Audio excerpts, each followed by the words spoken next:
That's what I'm talking about. That's what I'm talking about. That's what I'm talking about. My man, Kitty Grant. What up, though? All right, man. We got some. Let's put this on the thing so everybody can see what we talking about today. We are talking about our black boys and men being hunted in the USA. I had to, Yeah. every episode that we do of this show, man, we do real topics. We do topics that's the elephants in the room. We do things that's the hard things to discuss.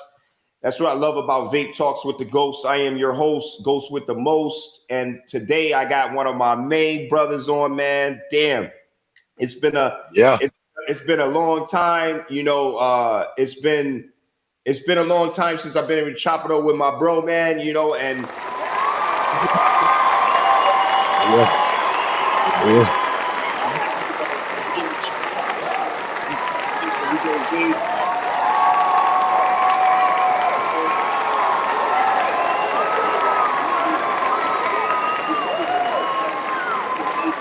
able to talk these topics with you, bro. Without more ado, go ahead and tell the people, who you are, what your name is, where you from, you know what I'm saying, and yada yada. Let the people know who you are, bro. Well, I'm well known, really. You know what I'm saying? I stay in Atlanta. I'm CP. I'm from the town, E Town, that is. You know what I mean? Mm-hmm. Uh, Consider to be north side of the Chi. You know, we from the same hood, same block. Mm-hmm. But I've been down here in the A since like 2004. You know what I mean? Sure. Yeah, ain't nothing going on, man. Just some legitimate hustling going on. A lot of money getting, you know what I'm saying? And a whole lot of getting out the way, a whole lot of staying out the way. Yes, sir. Yes, sir. Yes, sir. Yes, sir. Yes, sir. Steve. Yeah.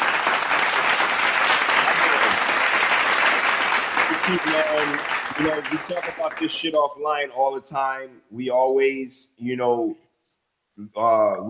compare notes and yada yada on, what's going on in the community, what's going on in the days and times.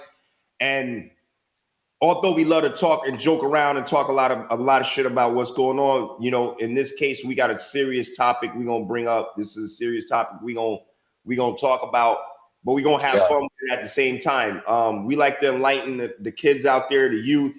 We got a lot of youth following us. CP always has a lot of motherfuckers, that looks up to you, that's trying to mold Yeah. themselves after you as well. You know what I'm saying? So with that being said, yo, are black boys and men Mhm. being hunted in the USA? Because CP, man, the thing about this shit that people don't understand is that, you know, especially if you're looking at this as a warfare, when you want to destroy a community, the best way to destroy the community is to catch the kids while they're young.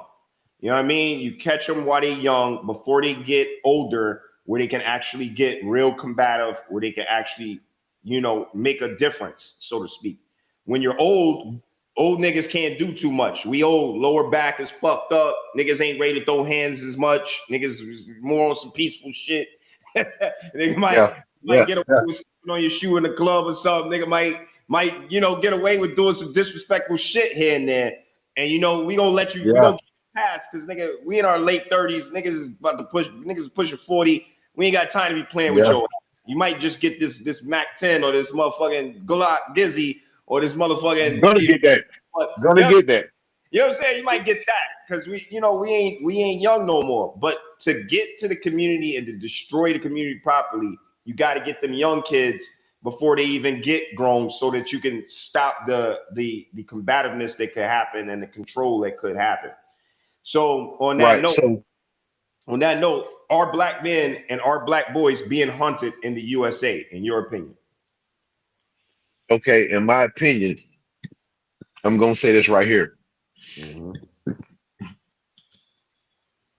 The way that I've been viewing a lot of stuff, bro, it's like it's a two-way street because for one, my nigga, we are our own enemies as black people.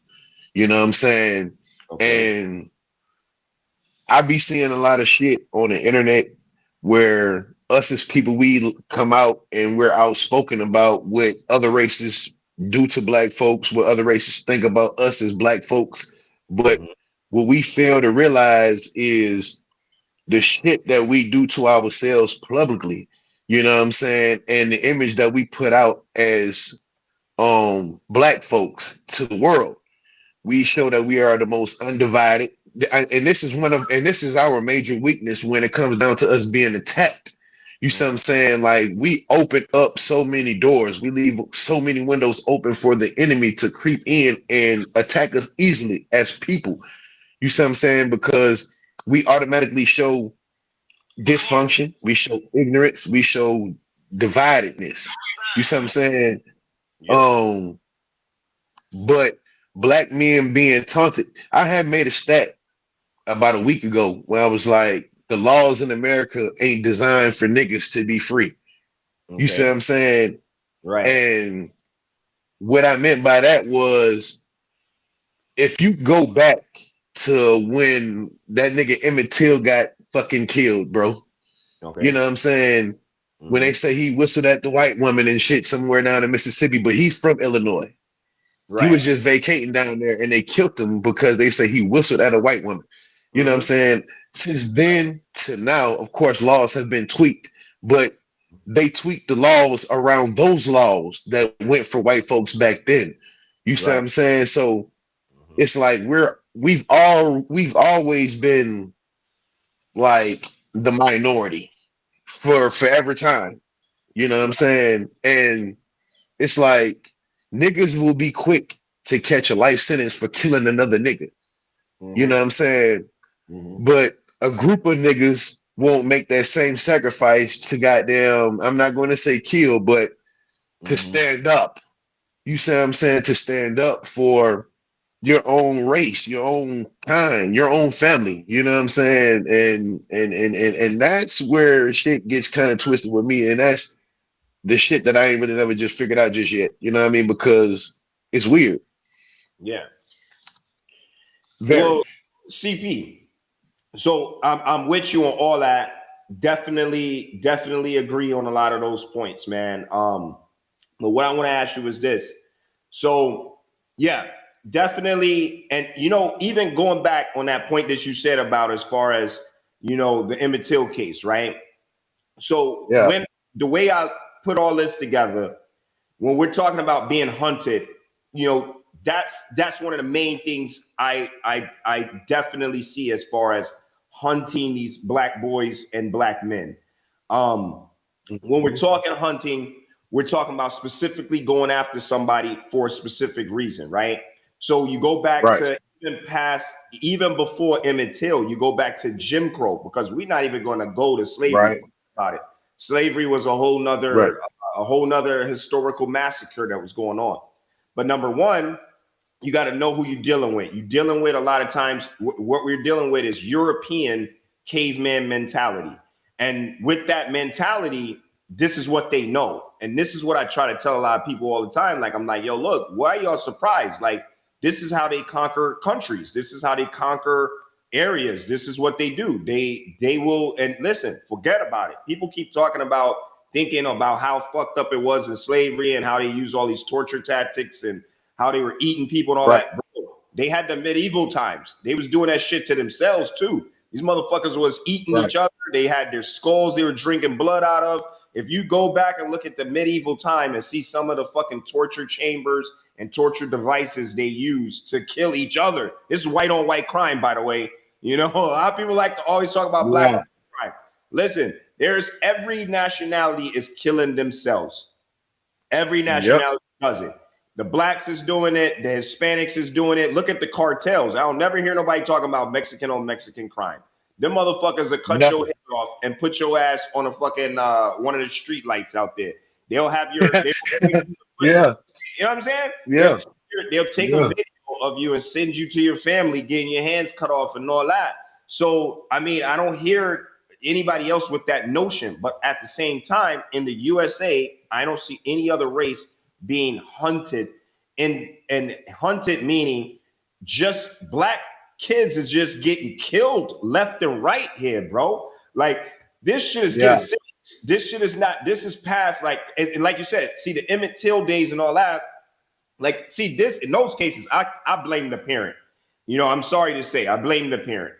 Why the hell would you? Okay, so real quick, not to cut you off. When you say, not to cut you off, but when you say you blame the parent, in what aspect though? Okay, let me break it down. So I blame it in this. So check it out. And this is the same shit that's going on right now. And I'm gonna show you how I'm gonna wrap all of this into it with one big thing. Staying alert, staying aware, staying vigilant. Right now, there is a war, and there's always been a war on blacks. So you got the war that was from slavery days. That was war on blacks, right? It was breaking your ass down, making you a slave. Okay. Right. Two, after they had that, then they had the war on blacks with the Jim Crow law, where they didn't want you to integrate. They was flat out just trying to get rid of you out of the education system and yada, yada, right? They want to take America back in and get your ass out of there, back to Africa or wherever the hell they could get you. They were murdering, they were hunting black people in these successful towns that they had. So that's Jim Crow law. Now you leave Jim Crow era and you into pretty much like all of this era I'm grouping all together. These next eras after Jim Crow law. And basically same shit. We still getting hunted in some type of way. Now the leading case is police brutality. Police brutality is the biggest hunting mechanism used against black kids and black men, right? We see the Fidels, we see, and then not only just the black men, forget about it. You got women too. Now, see, I'm gonna tell you something about why that is popular.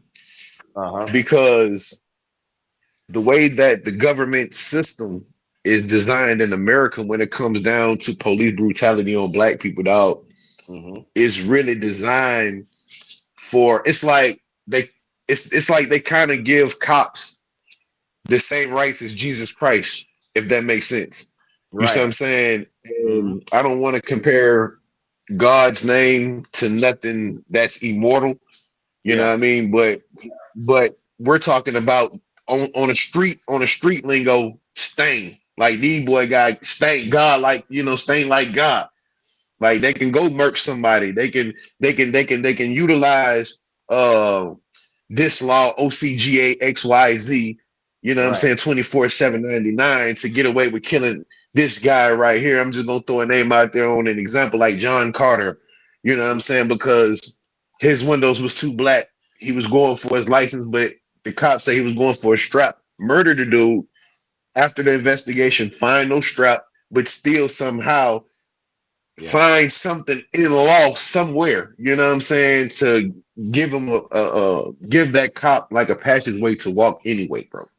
Right. You see what I'm saying? Are those black cops or are those just white cops? Because I saw cases of black cops where they go now that's a good question. Now, I seen a documentary, bro, of a black kid. I forget. I think it was in Florida somewhere. I want to say it was a documentary I seen of a kid in Jacksonville, Florida, and apparently a white woman got murdered at a hotel walking outside with her husband. Apparently it was two dudes, but they arrested this kid that just left home, had nothing to do with the crime at all. I forget the name of it, but the main cop that was doing the intimidating, beating the kid ass in the woods and shit, drug his ass in the woods, beat the fuck out of him, was another nigga. He was a cop. You know what I'm saying? And had documentation, like paperwork on him to make him like sign his name on some shit that he didn't even understand he was fucking signing. You know what I mean? While the white cops was in the parking lot acting like they were looking for fucking clues and evidence and bullet shells and shit like that. You see what I'm saying? But the nigga got the little black kid in the woods punching him out, beating him up, You know what I mean? Pretty much making this young kid say he was the one who shot this white lady. In actuality, he really just left home. You see what I'm saying? So in the South, they call them folks monkey niggas. Yeah. Yeah, they call them monkey niggas down here, bro. You know what I'm saying? Like They Uncle call Toms and shit.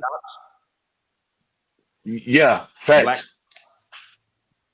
Yeah, yeah, like it's a monkey ass nigga. You know what I mean? Because goddamn, he will go to this extent on his own people for no reason at all, only because he's claiming he's standing behind something that he really doesn't even understand that he's standing behind. He's already manipulated. He's just a nigga in a uniform with a badge.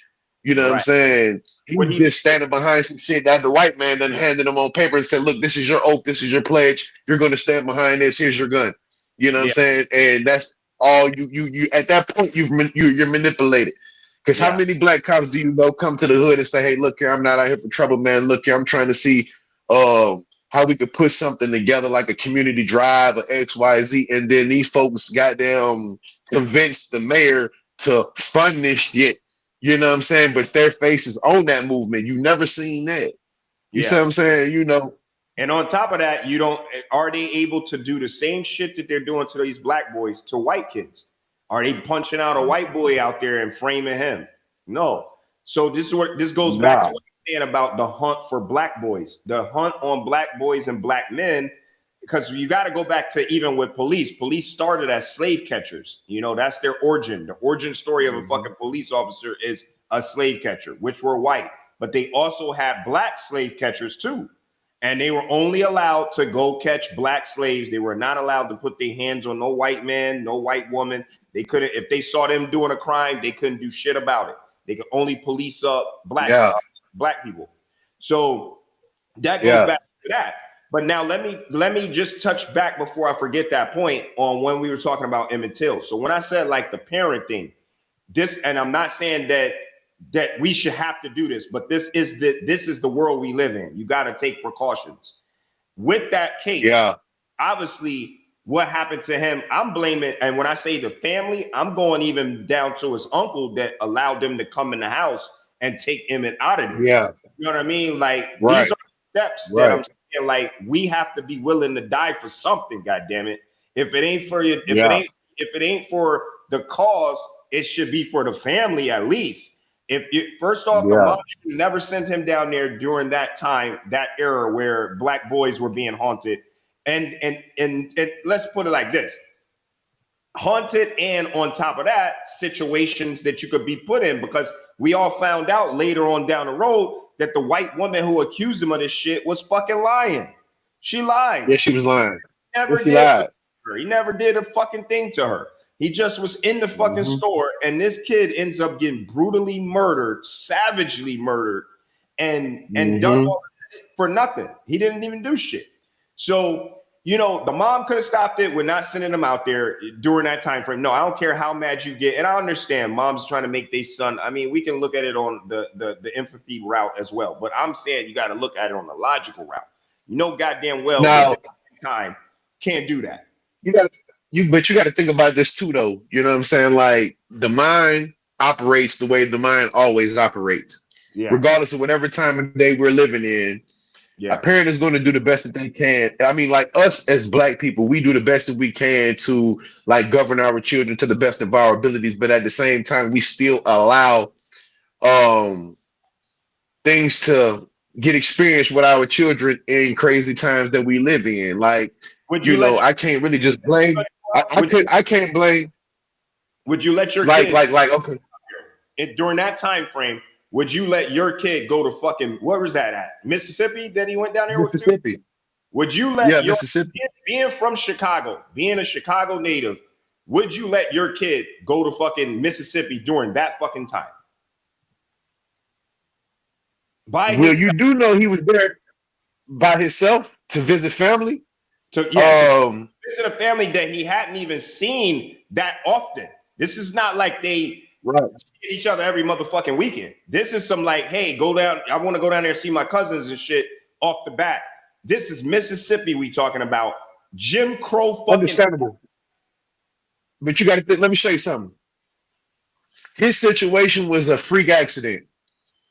I'm going to be honest with you. And And I'm not saying freak accident like oh my god, but it was a oh my god. Like what I mean by freak accident, meaning in which like had that kid would have went to the store 30 minutes later, he'd still probably be dead now, but goddamn, just off of whatever reasons, but he'd still lived in those days and times and would have still made it back home because look, he had family that was living there and they were still living.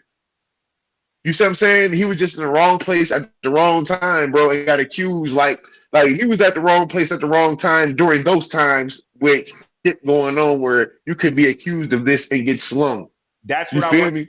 So was lynching not happening? And in Mississippi, they warned him that his cousins warned him that motherfuckers be doing that all the time out there. It wasn't just him. Emmett Till is just the. But them niggas was getting away. But them niggas was getting away. No, they were getting killed. They were getting lynched and fucked up. Just nobody cared. They were in Mississippi. Yeah, but his cousins. But his cousins, if they were able to live to tell somebody else what's going on, that means them niggas knew how to survive that shit. Right. Because they're from there. That's what I'm saying. If they come, when you're from a place, you kind of adapt and know the rules. This kid comes down here from Chicago. This is what I'm saying. Okay, so let me show you something. Okay, so look, we're from Chicago. Both of us. We're from the same hood. Right. So, and you know how we grew up, bro. You see what I'm saying? Yeah. In the city that we are from, you see what I'm saying? We've witnessed a lot of out-of-towners come in our ghettos, bro. You see what I'm saying? And a lot of those people are family to us or, you know, family to friends of ours. You know what I'm saying? But guess what, though? Those individuals that came to our neighborhoods, our ghettos and shit like that, guess what? Them niggas got the manuscript. Them niggas got the demo. Them niggas got the business on what the fuck going on. You know what I'm saying? Hey, look, that country and shit you got going on, we ain't doing that shit up here because niggas checking you about the way you wear your hat. Niggas goddamn pushing up. Niggas up here don't get, look, you got niggas up here 9 years old, don't give a fuck if you 25, 26, nigga, think you tough. They checking that shit. You see what I'm saying? That's the genre of where we're from.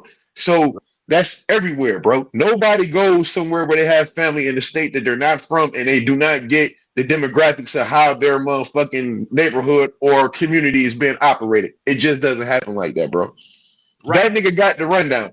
Not saying he was wrong, but I'm talking about the era of time. So check this out. In this case, you're absolutely right on that. That's a point. But I'm talking more deeper on this. In the case of when there was an issue between that O Block and the 63rd guys, right? The GDs and the BDs, when they had a war going on. With that war going on, would you allow your kid, if you was living in Atlanta and your kid's in Atlanta, would you allow your kid to go on either 63rd or O Block during that war time frame? When they were at war? No. Okay. That's situational awareness. That's understanding that it is at an all-time high where you could get caught up in some shit. This is what I'm saying about the accountability portion of it. Yeah, we know that, like you said, like, okay, when there's no wars going on, you're going to brief your people that come out there, hey, don't be cocking your hat this way or that way, unless you know what neighborhood you in and that it's all well where you at. So that's pretty cool. But when there is a hiding thing in Mississippi during that time, niggas was getting lynched. The fact that they could just walk in their house. You know what I'm saying? It ain't funny, dog. It ain't funny, but you. You know what I'm saying? In the fact that a nigga could just, a white fucking dude can come in a fucking caveman can bombard his way in your house and take somebody the fuck out.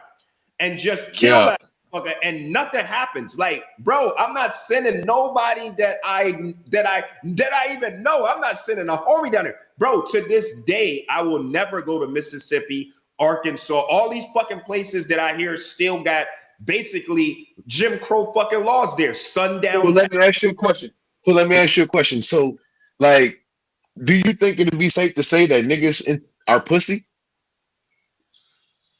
Okay. I would say this. No, flat out. Do you think niggas are pussy? I wouldn't say that. I would say niggas are not organized. Niggas are not organized. No, I ain't going for that. I ain't going for that. Niggas are very organized. To be honest with you, that's why we are. That's why they do what they do to us, because they know that we are the most dominant. So that's that. I can't go for that now. I think they know that the fear is always if you get organized. So you take it back in the days. You got Martin Luther King, who was organized, right, with the marching. Right. You got Malcolm X that was organized with the Nation of Islam. When you're not organized, you don't have the strength in numbers. Gangs are not organized, bro. That's why you got niggas doing shit that's from this set that's violating his own set. It's not organized. But back in the day, the Jeff Fords, the Larry Hoovers, it's organized. Yeah. So when you don't have organization, then it leads to you getting your ass bombarded. See, they weren't organized. If Emmett Till had went down there to Mississippi and his uncle was on some real gangster shit, his fucking cousins was on some gangster shit, 2 fucking cavemen are not coming in the house with shotguns and taking one of us out. You're going to have to take us off. And we shooting your ass through the fucking door. Because this would have been a whole different trial. This would have been a trial about us murdering this nigga coming to get Emmett Till. That's the organization. I'm gonna show you some crazy shit right now to cut you off, right? And we just building, bro. You know what I mean? So it's a lot of people that know my story as far as goddamn, me being in prison and shit like that down here in Georgia or whatnot. Mm-hmm. And I did some time. But see, I'm gonna tell you some shit that I had to really like learn and grow into while I was doing my time in confinement, bro. You know what I'm saying? Being from where I'm from, everything's diverse. You know what I'm saying? In our generation anyway. You got black folks hang out with white folks. You know what I'm saying? I'm talking about the best of friends, nigga. You know what I'm saying? When I moved down south though, bro, everything is completely different. It's like a lot of racism still goes on to this day at an all-time high. You know what I'm saying? That shit is bad, gang. But I got more of a wilder understanding of it when I was like enclosed with these niggas, bro, from the south. You know what I'm saying? It's like a white dude can't stand a chance in prison down here. You know what I'm saying? Yeah. Because the niggas' minds be so tweaked out. Not every nigga, but like the older niggas that's been locked up like 30 years, they'll go fuck with the white man because they can't stand the white man's skin. They can't stand the white man, nothing. Yeah. So the older niggas that's like 60, 70 years old, still able to goddamn maneuver like they doing, they raping the white boys and shit like that because that's their way of revenge, because they already got it in their mind that prison is niggas' territory. Right. You see what I'm saying? And that's their way of get back down here. You know what I'm saying? And I done seen some shit, but you see and don't see, you hear and don't hear. You know what I'm saying? That's the law. So I used to just peep game like, damn, this shit really fucked up. You know what I'm saying? Like, niggas is really hateful when it come down to white people in general. You know what I'm saying? Because like, Mexicans, they got their own little community. And you never see Asian motherfuckers in prison. You never see that. You would never catch a Japanese nigga in chain gang. You won't catch an Asian motherfucker in chain gang. It's always gonna be white boys, niggas, Mexicans. Yeah. That's it. Yeah. That's it. You know what I'm saying? But they got they got some white prisons where they fucking with the niggas at. Like that's just depending on who running that area's prison. Like if you got it depends on the location, because down here in Georgia, nigga, ain't no white boy running shit. Yeah, that's what I mean. So each location, you might go to Cali and the Mexicans is running over there. I hear over there's a couple prisons over there. The Mexicans is running it, so they fucking over the niggas. That's just a case of the location, and when you got a bunch of motherfuckers caged in there who had their own issues, there's a personal issue, like you said, motherfucker in there for 30 plus years. And they probably got framed or probably got did wrong by some white motherfucker on the outside. Now they got an issue. Yada yada. Forever. They're gonna die that way. But the case that I'm talking about is that same type of mentality does not correlate in the streets, because you get in the streets and you got black people who they're willing to fight another black motherfucker, but then when it's a group of neo-Nazis or when it's a group of fucking MAGAs or a group of fucking Proud Boys, they can't have that same energy towards them. You know what I'm saying? The energy is, and that's what I mean about organization, man. Like, and that's what the caveman's fear is. The fear is that you will get organized. Like, you got a bunch of like the niggas you talking about this over there in that prison that was getting down on them. Their fear is that niggas all start thinking like that and start ramshacking every motherfucker that they see. That's the fear. Yeah.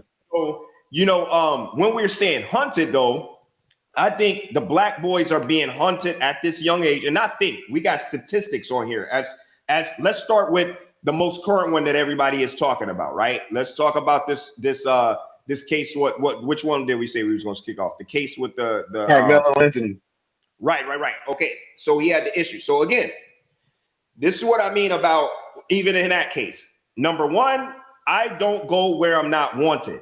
And black people got to start getting this through their head.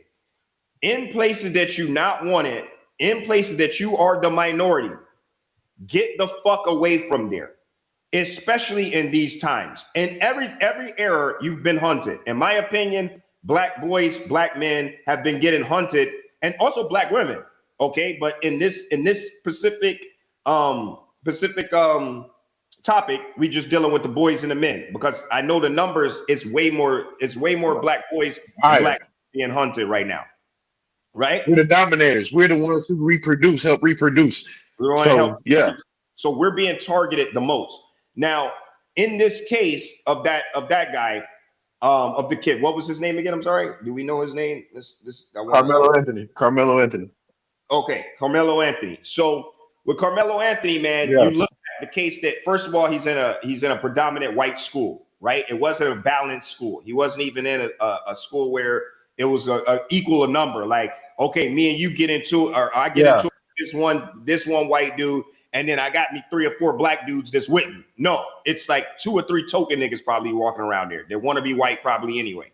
So you're in a situation. Yeah, facts. You know what I'm saying? You're in a situation, and this is when I always go back again to the parents. I'm not putting my fucking kid in a predominantly school where it's not equally mixed with the races. I don't want him even in an all black school either. Like, I want you to be in some diversity just so you can learn how to operate around motherfuckers, right? But you damn sure not fit in a minority. Hell no. So that's the first mistake. Then number 2, why don't motherfuckers get it? If somebody don't want you in the area, and if they don't want you in their area, motherfucker tell you, this my tent. Fuck your tent. You know what I'm saying? Like, as far as, unless this is a tent that I have created and I have set up, my people's in here, and you coming over here trying to kick me out of it, now we got some problem. But if this is your shit, I'm just walking around, this your shit, I don't understand why motherfuckers want to be around somebody like that. Like, that, to me, that's I don't get it. I'm gonna be honest with you, bro. Like, I did I did a little bit of reading on that shit. You know what I mean? Like, in between my little downtimes or whatever like that. But from my understanding, dog, is the dad started taking off in his career, and his bread and his bag got in a situation to the point where he could afford to move his family in a better location. Right. It's how the shit even started. You see what I'm saying? That's how it even started with him, and even in that environment. And me personally, dog, I don't knock a nigga who elevate with the bag and able to move his kids from a not so good environment to a different type of environment with a different type of schooling and shit like that, where the statistics of becoming successful is goddamn at an all-time high, regardless of if you a nigga, you white, whatever. The statistics of a student that's coming out of that particular school, you know what I'm saying, is at an all-time high for success. I would want that for my kid. You will want that for yours as well. You see what I'm saying? So on that aspect, me personally, I wouldn't knock the parents, but whatever happened in that school, goddamn, it had to have already been spoken on inside the home. You know what I'm saying? Because this is some shit that I had told you, I want to say probably 2 weeks ago when the shit was all crumbling. I told you, I said, now, first and foremost, just me being a knowledgeable individual, you know what I'm saying? I know for a fact, dog, like, shit just don't happen overnight, bro. You know what I mean? Like, this nigga didn't go to no fucking track meet today with a knife on him on GP today. Out of all days, today he got a banger on him. You know what I'm saying? And then him and the white boy have an altercation. You know what I mean? And then he wet the white boy up with the banger, and then all of a sudden, goddamn, niggas is looking like, okay, he fucking died off one stab wound. You know what I'm saying? No. What's been going on is them folks really been smelling on that nigga ass since the day he walked up in that motherfucking schoolhouse. And they really been trying to figure out a way, him and his brother in particular, been the main ones fucking with the man. And you already know, after time, just us as niggas, us as black folks, bro, a motherfucker can goddamn be having words with a nigga back and forth, goddamn, for oh so long before niggas start grabbing them straps or grabbing them knives or grabbing some type of weaponry. You know what I'm saying? Because you know, like when I see this nigga, it's a potential to pop. Because I'm to the point where, man, I'm tired of fucking with that shit, man. Something got to happen at this shit. It's time to pop now, bro. It's too much of this going on. Absolutely. The boy was being bullied, bro. The boy was being bullied, man.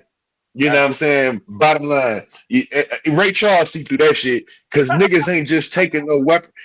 Niggas ain't just taking weaponry to school on this one particular day, and then on this one particular day, he wasn't feeling like Rambo, like he was finna just bust a nigga on GP. No, he ain't even seen like that. He don't even know nothing about that.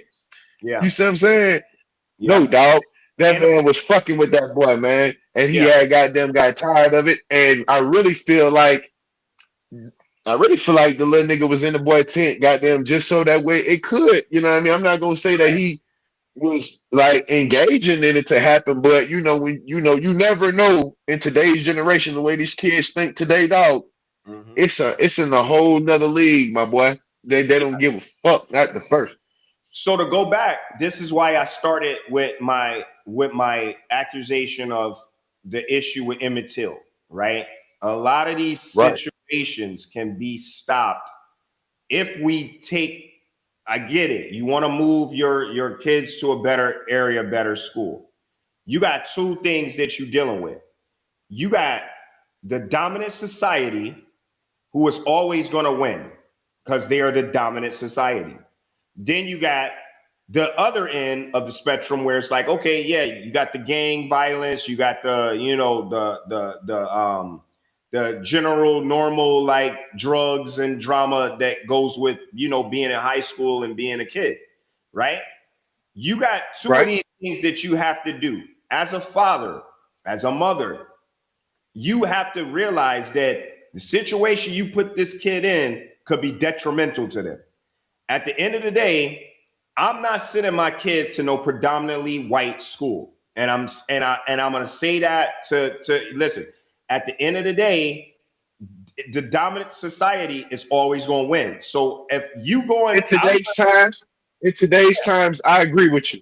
Anytime, bro, there's not been any era where it's been safe for a black kid to be in a predominantly white fucking anything, a fucking school, a movie theater, bro, we have to get into realization. This is why I keep telling people a lot of times when I talk to them, do you understand who you're dealing with? You're not dealing with, it's easier when you're dealing with your own, because in that case, it's going to be an equal fair fight. If he had stabbed up another black boy, we wouldn't even be having this conversation.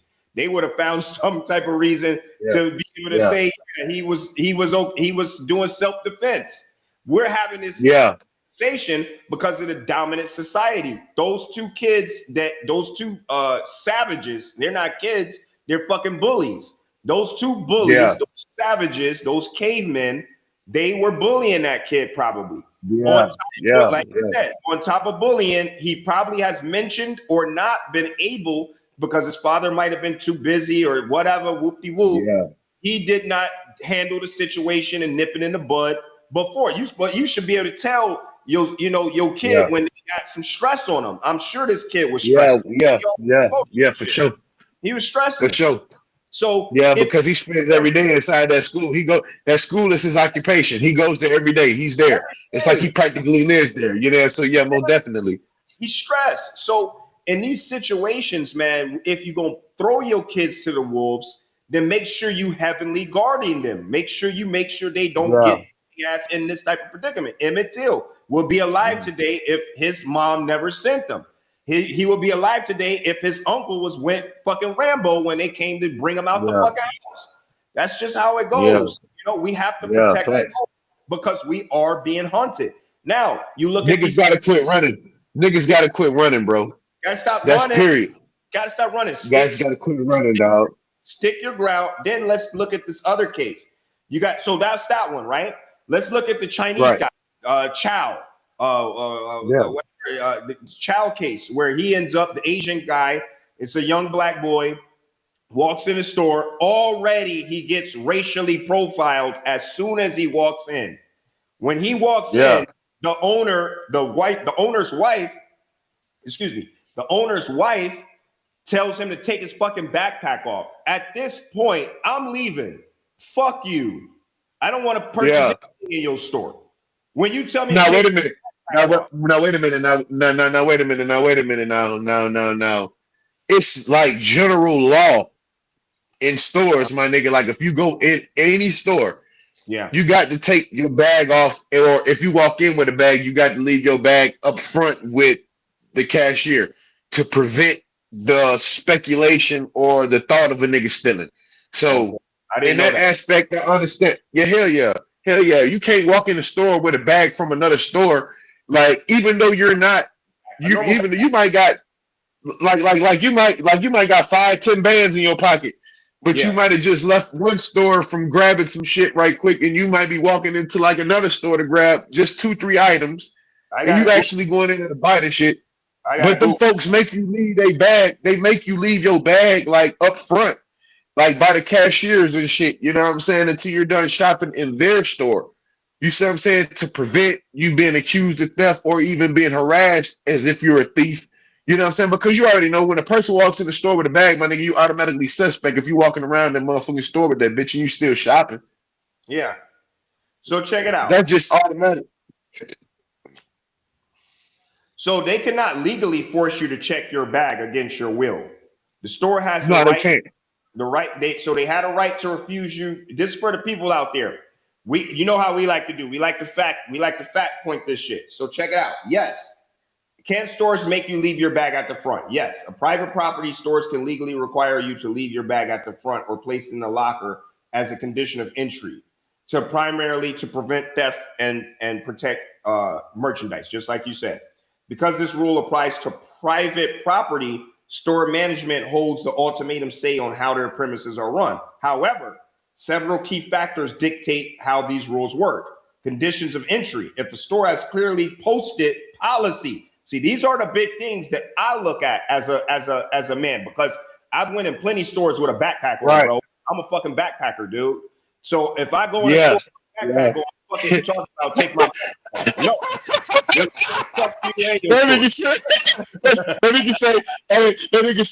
nigga say, I'm a backpacker, dude. I'm a fucking backpacker, dude. Most of the time you see me walking the store, I got a backpack, I got some type of bag to hold my shit in, and I shouldn't have to take it the fuck off. So it says conditions of entry. Now, here's the thing. If a store has a clearly posted policy requiring bags to be checked at the entrance, you agree to these terms by choosing to walk in. If you do not agree, you are free to refuse and shop somewhere else. What the fuck did I just say? I come in this place and I got to take my backpack off. Fuck you, dude. I'm leaving. Because I understand that this all says this shit, right? So check this out. Refusing service. While they cannot legally force you to check your bag against your will, the store has the right to refuse you entry or service if you do not comply, right? If you refuse to leave the store after being asked, you could face trespassing charges. Okay, we get that. But check this out. Non-discrimination. Bag policies must be applied consistently to all customers. I think we gotta get Charles back on. I think his internet dropped off, so he gotta come back on. But yeah, we gotta get back to this. This is the non-discrimination part of it, because that's my angle. If I gotta check my bag in, motherfucker, everybody coming in here better check bags in. Everybody better check bags in, not just me. And I saw on that camera, and I'm pretty sure it's been others that came in there with bags of other nationalities that have not had to take their backpack off. And that's why it's important to be aware of your surroundings. It's important to feel. It's important to know, like, if I come in a store and you watching me, I'm leaving. I'm finding another store. We got to get more pride about ourselves, man. Fuck these motherfuckers. We got to get more pride about ourselves. If somebody don't want you in a store, or they watching you, or they following you, get the fuck out of there. You're going to save yourself the hassle. Now, this is not to say that we should have to do this. We shouldn't have to, but we should have to do a lot of things. And we have to do it because this is the fucking world we live in. You know what I mean? Oh, there goes Charles. We got CP back in. CP, you back? I don't know what happened. I don't see any. Yeah, I'm back. I don't know what happened, bro. Yeah. Probably the internet. Yeah, man. So this is where we left off at, the non-discrimination. Bag policies must be applied consistently to all customers. If a store selectively targets specific demographics, groups to check their bags based on race, age, or gender, it can violate civil rights or anti-discriminational laws. So what I was saying before you had got clicked off was, bro, we got to have sense of pride. That's the other thing. Have sense of pride. If you come in a store, let's take the bag shit out of it. First off, because there was numerous of things that would have pissed me the fuck off. And I'm talking about at any age. I don't care what age you at. This would have pissed me off. Yeah. Number one, he was required to take his fucking backpack off. Soon as he walked in a rude way, take your bag off. Okay, hold on, bitch. You're talking to me crazy right now. You know what I'm saying? So yeah, I'm offended. I'm offended now. At this point, I'm offended. I'm offended. It's already a hostile territory. You just turned this place. I'm offended. Spend money. You just turned this into a hostile situation now. You're telling me take my bag off. Okay, I'll take my bag off. Now you're following me around the store. I look up here. You acting like you putting cookies and shit up. We all saw the movies. We know how Asians do. Hurry up and buy. Hurry up and buy. Yeah. I'm saying we know their culture. Yeah. Especially all in the deep freezer and shit. All in the deep freezer and shit. Hurry up and buy. Hurry up and pay. Hurry up and pay. We already know how these people do in our community. We know.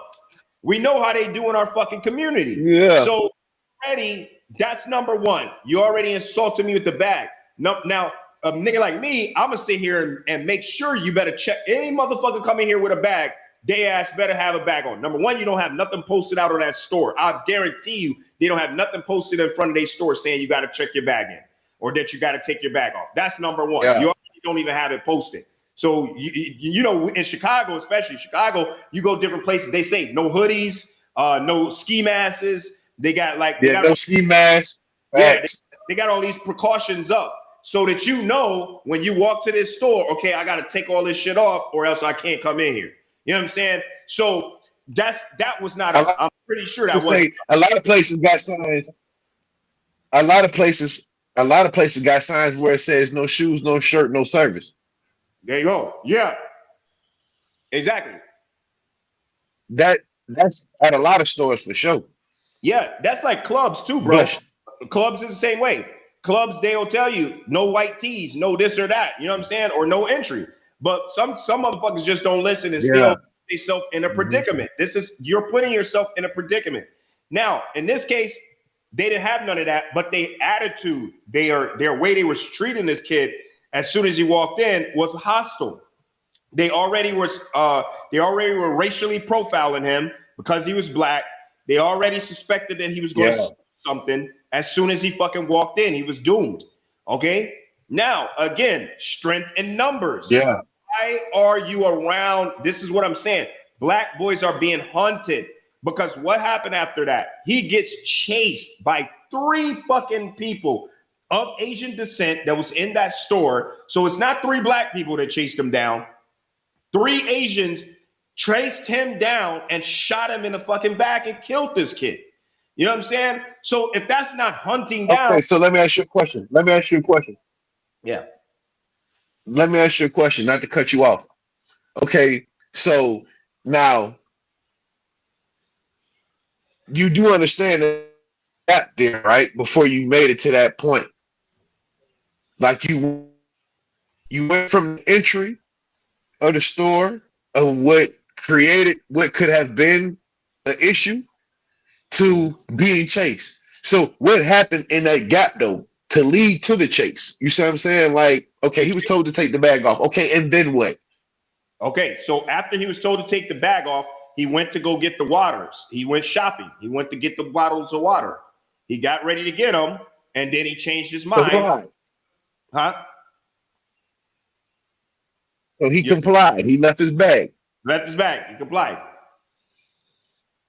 Yep. So he complied. He left the bag. Then he went to get the waters. When he went to get the waters, he changed his mind. He didn't want to fucking buy the waters. He probably felt this bitch in the back of him staring him down, and he got uncomfortable. So he put the water bottles back. Yeah. Probably dawned on him, you know what? Fuck these guys. I'm out of here. You know, he puts the water bottles back. They still accuse him of stealing water bottles. They tell him that he has water bottles in it. He has water bottles in his hoodie, in his pocket. He tells them, no, I don't have anything in my pocket. Yeah, man. They jump across the thing and start trying to physically touch him, and he ends up taking off running. As he ends up taking off running out of the store, the father comes out with the gun that he has on him and shoots him in the back. Kills him. This guy. They chased this poor kid damn near a mile or a half a mile or something, man. Like some shit off a movie, dude. Like, that's crazy. That's way too long. Bro, you're not even supposed to chase nobody, even if he had stole something. When they leave the store, you cannot pursue them anymore. Yeah. That's a law. You cannot pursue them anymore. So at this point, you on your own merit just running out to kill this kid. Because come on, even if you got up on him, and that is low. You know what I'm saying? So you're hunting. That's low. That is low. You cannot chase. Cannot chase. So already you're out of the legal term. You're doing something illegally, and then guess what? The guy beats the case. He gets off on the case of what? I don't know. How he beat this? What they used? I don't know. I guess it's self-defense. How is it self-defense when he wasn't being threatened? The kid was being threatened. You know what I mean? He wasn't a threat. He wasn't a threat. Yeah, he wasn't a threat. Yeah. The threat. So that's another case of being hunted. Another one that I just was looking at is Rasheem Carter. He's a native of Fayette, Mississippi. See, again, these are places I don't go. These are places at 39 years old. You're not going to catch me in Mississippi. Remind me, dog. Remind me. Remind me to never go to Mississippi. Because I heard that they be hanging niggas after dark and shit. Like niggas got curfew down there, dog. Like, bro. Like, still to this day, like, if you go out after 9 o'clock, nigga, you gonna get hung. I don't never want to go down there, bro. They call those sundown towns, and they got them all over, bro. They got them in Texas. They got them in fucking Georgia. They got them all over, dude. But definitely these they got them in the northern parts, too. They got them up in the northern parts of Illinois and shit, too. I'm sure some Peoria, some shit past there probably got some of that shit, too. These are sundown towns. So, yeah. Springfield, the capital. Yeah. So in this case, because Springfield, not to get off topic right quick, but Springfield is real too, dog. Oh yeah. You know what I'm saying? Like Springfield is real historical as fuck. You know what I'm saying? I know it's a lot of nigga killing going on down there if they can goddamn slide one or two for sure. Oh yeah. So in this case, man, Rasheem Carter, a native of Fayette, Mississippi, was working as a contracted welder in Georgia Pacific plant in Taylorsville, Mississippi. That shit sounds racist. Taylorsville, Mississippi. That shit sounds like it's trying to be living in. But anyways, this kid is working as a contractor. You know what? Look at the other guy. He got dragged and killed in Jasper, Texas. Jasper, that shit sounds racist. What the fuck? Jasper, Texas? Like, come on, these places. Yeah.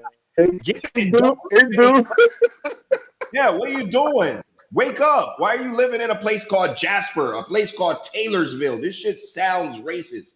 So, you know what I'm saying? October 1st and 2nd, 1st and 2nd, 2022, Carter went to the Taylorsville Police Department twice begging for assistance and a ride because he feared for his life. So this kid ran to the fucking devil. We know that the police is behind most of these killings. Yeah. Those downtowns that we're talking about, those are ran by the police, or those police are going to turn their necks when something happened to your ass. You could be getting fucked up and they're not going to help you. They're they're the biggest part of the issue. So on October 1st and 2nd, 2022, Carter went to Taylorville Police Department twice, begging for assistance and a ride because he feared for his life. His family states that the police refused to help him because his hotel was outside their jurisdiction. Carter called and texted his mother, Tiffany Carter, stating that he was being actively chased and targeted by 3 trucks filled with racist white men trying to kill me, who were shouting racial slurs. He vanished immediately after. A month later, on November 2nd, 2022, the first of his remains were discovered in a heavily wooded area of south of Taylorville.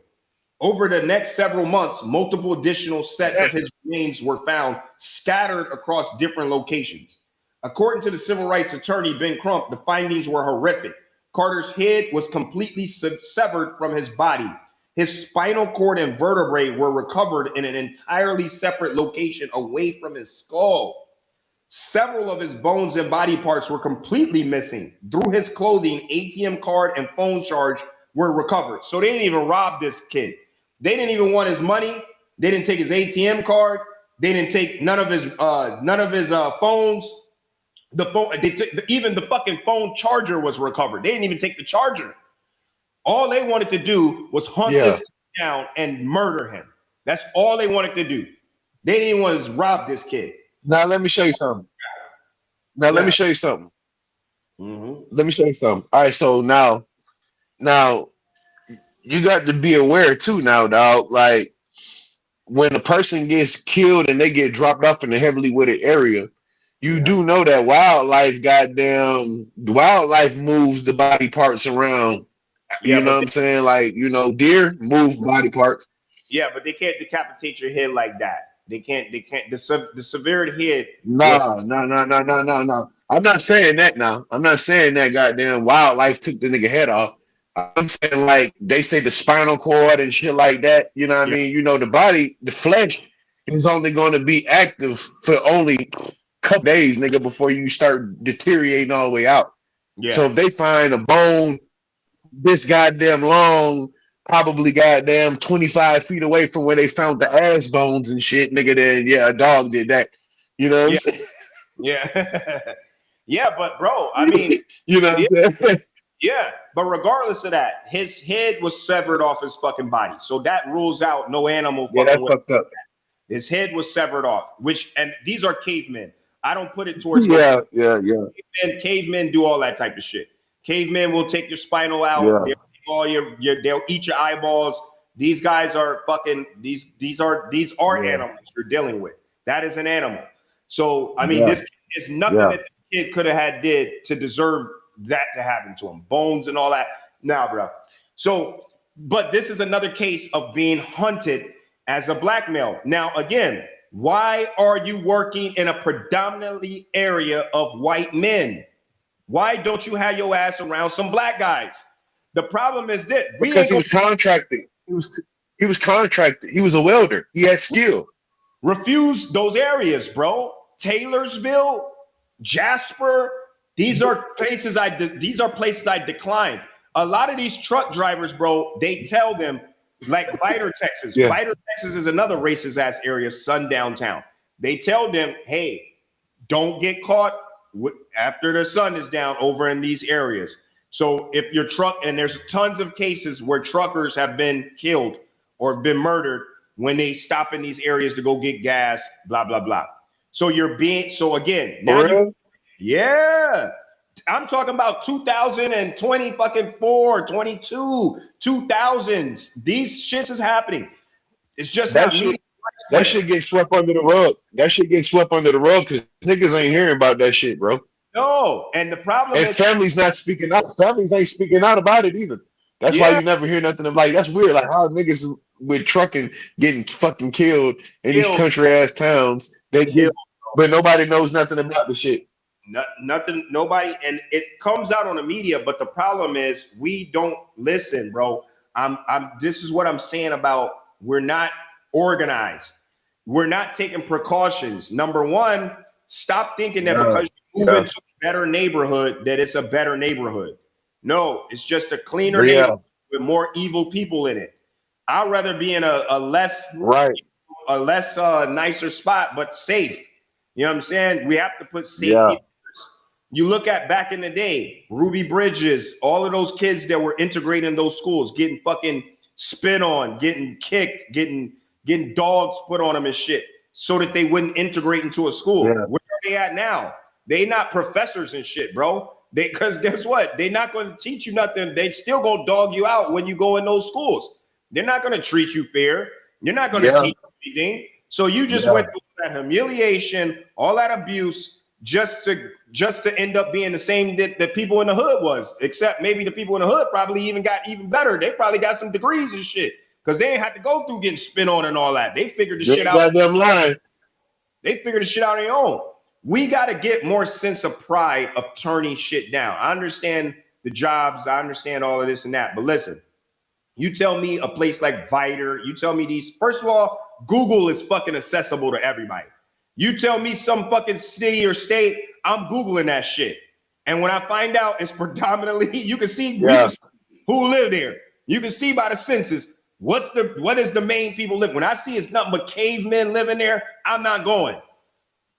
Assign somebody else to that shit. Hey, you know what? Let me ask you a question. Yeah. Let me ask you a question. Would you be a nigga to stay in a place like North Dakota? Hell fucking no. Oregon. Not happening. Oregon. Would you live in Oregon, nigga? Not happening. Me either. Definitely not with definitely not in these racially sparked times. Right now, you're living in a pretty much a race war almost. And it looked like we losing because as always, I mean, we lost in the Civil War because we're consistently taking L's because we don't want to combat the caveman and get to his level. What the problem is we keep thinking that the caveman is not going to do what the caveman always does. He always does what he knows. He is from the caves. He only knows animal traits. He only knows how to attack you in an animal type of way. Yeah. So why the fuck do we keep getting surprised when shit like this happens? Yeah. He got shot in the back, hunted down like a dog, shot in the back. Then he beats the case. Now you got the kid who stabs a bully and he ends up getting 35 fucking years.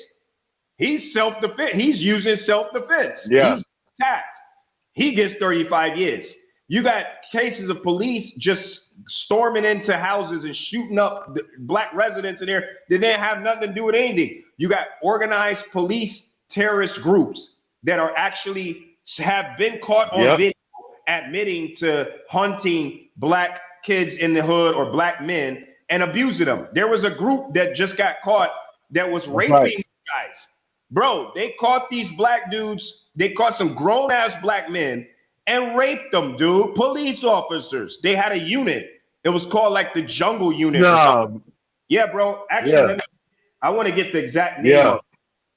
They were a unit that went out and hunted black men and sexually assaulted these guys, raped them, beat them damn near to death. Police. That's some lame shit. That. See that shit right there? That's some shit right there that'll turn the city up. I ain't even gonna lie to you. No, like they doing that shit in the right spots. I can tell you that. No, they doing it in the right spots. The problem is brothers and sisters don't have the organization to combat fucking white supremacy. The only combat they have is to combat another gang member, to combat another black person who they feel is inferior to whatever they got going on. They don't have the mindset. So that police group I was talking about was called the Goon Squad. These motherfuckers had a name. They called themselves the Goon Squad, a self-styled unit compressed of 5 former ranking country sheriff department deputies on one Richland Police Department officer. And guess where? Mississippi. I'm smooth on that whole shit.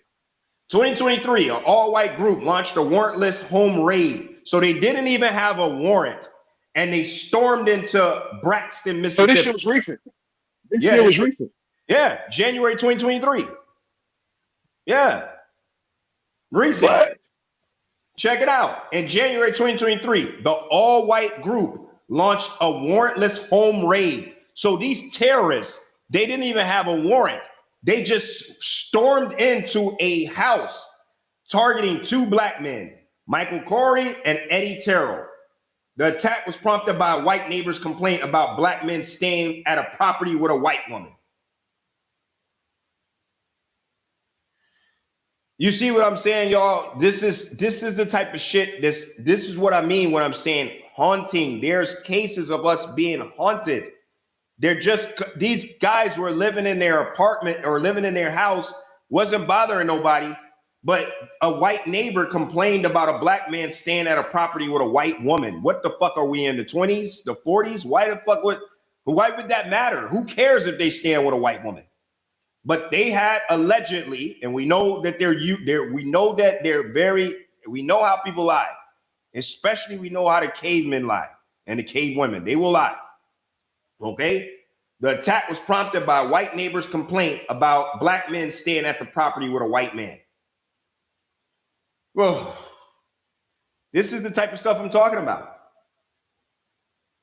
When we're saying haunted, this is what we mean haunted. You don't have to be doing anything but walking into a store to buy some water. You don't have to be doing nothing but going to school to get ready to play a game, to get ready to play a football game, baseball game, basketball game. Look at the kid that was rolled up in the mat out in Georgia. He got rolled up into the mat and just left there, organs removed out of his body. I'm going to bring him back up also when CP comes back online. Several cases of being haunted in the U.S. You're in the United States of America where you should be safe. You're in the United States of America. Everybody talks about how safe it is. But for the black boys and the black men and black women, that's another segment. But on this topic, we're dealing with the black men and the black boys being haunted, just being killed, being lynched still, bodies parts being found. The two twins that just got killed recently and lynched. Like, come on, this is outrageous. We have to do something about it. We have to do something more than just talk about it. We have to be organized. We have to start protecting each other. We have to start being out there for each other. When you see something going on, do something opposed to sitting there recording with your phones. I mean, we got to start policing up the areas and helping each other out. We got to stop going around going solo. That's the other problem. Got to stop being solo. We got too many people that's out being solo during a time where you're being haunted. So back to those police attacked. I think the white man got down watching this shit right here, bro. Fucking went to service. Look, the attack was prompted. So these fucking vigilante ass sheriff that call themselves the Goon Squad. Bro, they called themselves the Goon Squad, stormed into these guys' house because they got a call from a white neighbor, saying that black man was staying at the property with a white woman. What the fuck are we in the 50s again? You can't have a white woman over in your house. They gonna call the cops. Yeah, she's sucking too much dick. She's sucking too much dick over there. She's over there getting too much black sausage. So now all of a sudden that warrants you to come storm into these guys' fucking house. So they come and storm in there. Check it out. This was a 90-minute ordeal. Oh, goodness. The officers handcuffed the victims and subjected them to horrific physical, verbal, and sexual violence. I told you they're cavemen. Now you're doing sexual. You sexual. Yeah. You beating them. You're doing all sorts of shit. They beat the men, reportedly shocked them with stun guns, waterboarded them, used racial slurs. So for anybody out there that want to say, oh, it's not about race, racial slurs is always a part of these crimes. Every time a black boy or black man or black woman is haunted in the U.S., a racial slur was said during the ordeal. For sure. Yeah. For sure.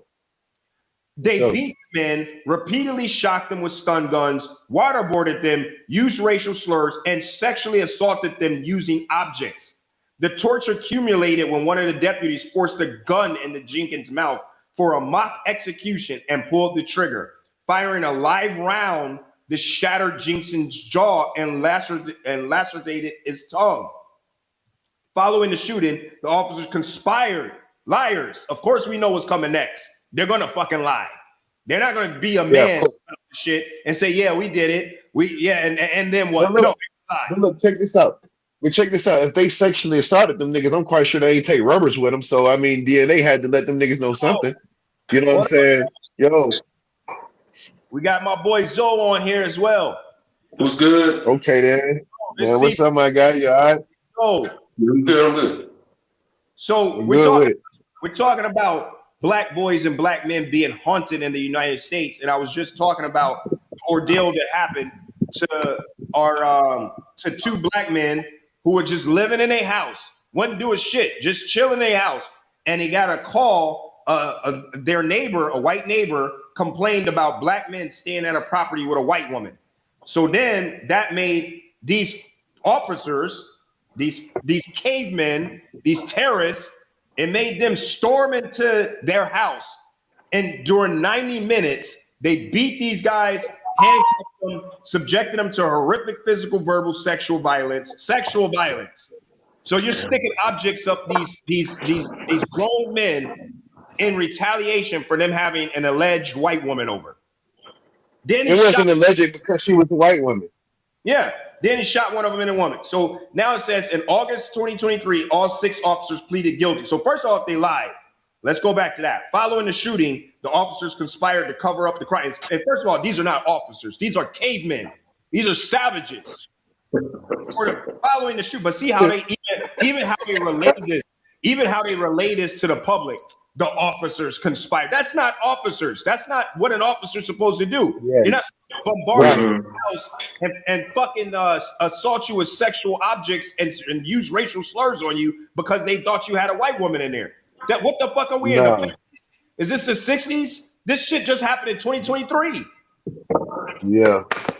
They said the officers conspired to cover up the crime by destroying video evidence, planting a gun and methamphetamine, and filing false police reports to frame the victim. So when they say, oh, you guys are just making up excuses, maybe they did do something, maybe they had drugs. No, these motherfuckers plant all this shit on you. This is what we mean by when we say you're being hunted. These 2 guys didn't even know this shit was coming. They just woke up and here these savages bombarded their house, man. Come on. Yeah. Hey, I got a question. Yeah. This is my question. When are black men gonna learn their lesson? Like, you think about this now. Let's think about this. 1906, Atlanta. Rosewood, Florida. That was like 23. 1919 Chicago. We all know about Tulsa. Yep, Tulsa, Oklahoma. 1919 DC. All these are thriving black communities. Hey, there's a bunch more. Lake Lanier, Georgia. Lake Lanier. All these places was destroyed by a woman. Alleged rape of a woman or some type of jealousy. Right.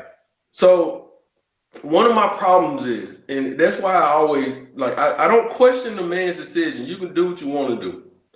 But I wonder how that relationship outside that woman you fucking, because you gon' we got to understand, we just got our freedom, bro. We ain't been free long. Right. We all know why the police, we know why. We still ain't free. Yeah. I don't know who told y'all niggas we was, dog. Listen, I'm one of them niggas that and not to cut you off, but I'm one of them niggas. I don't get up every day and go outside in the free world thinking I'm a free nigga. Never. Well, we free to a certain extent. I feel I'm in a system. No, listen. If you got to say you feel like you're free to an extent, nigga, you're not free. Yeah. You would never hear a white man say. You would never hear a white man say. You But can feel I feel how you want to pretty feel. free. but nobody's 100% I feel free. you. Nobody's 100% free. Well, we live in a system. Yeah, We live in a system. anybody that Right. be free will be killed, and that's what they call communists. Yeah. No, I feel pretty free though. I don't know. I can't sit back and lie. I can't sit back and lie. Like in terms of the metaphor, I get it. Like I have to go to work. I have to pay my bills. So I'm a slave to a system. But I feel pretty free though. I can't even flex on that. No. But not to cut you off, but I'm a part of that same system, so we're two of the same kind. But what I mean by free is like the way that you get looked at, the way that you get treated when you go spend your money. You know what I'm saying? Yeah. Like your appreciation behind customer service. Like, nigga, all that shit comes with being free, dog. You know what I'm saying? How do you get let off into another lane when you're in traffic? You know what I'm saying? All that shit comes with being free. You know what I'm saying? I'm talking about it gets to that acronym of it gets to that degree with me. You know what I'm saying? Like, so I'm gonna tell you why. So this is why I would call that respect. When you go into an establishment, these motherfuckers are supposed to respect you. That's why when I said about the kid with the backpack and all that, have to, black people, we got to get more respect about more respect. I can go for that. Me the same way you treat this motherfucker over here. It goes into respect. And guess what? If you don't treat me that way, goodbye, motherfuckers. Good riddance. I'm not living in your neighborhood. Yeah. You got to show me the same. See, the problem is they never show us the respect because they feel like you're going to go for the disrespect. They feel like they can say. That's why you got some Asians saying, oh, we're going to take back the Chinese restaurant. Motherfucker, you ain't the only Chinese restaurant. We go fly to Asia. Fact. We'll make our own Chinese food. We forgot we can cook now. You know what I'm saying? Hey, I'm fine with that. Hey, I'm fine with that shit too. I'm telling you.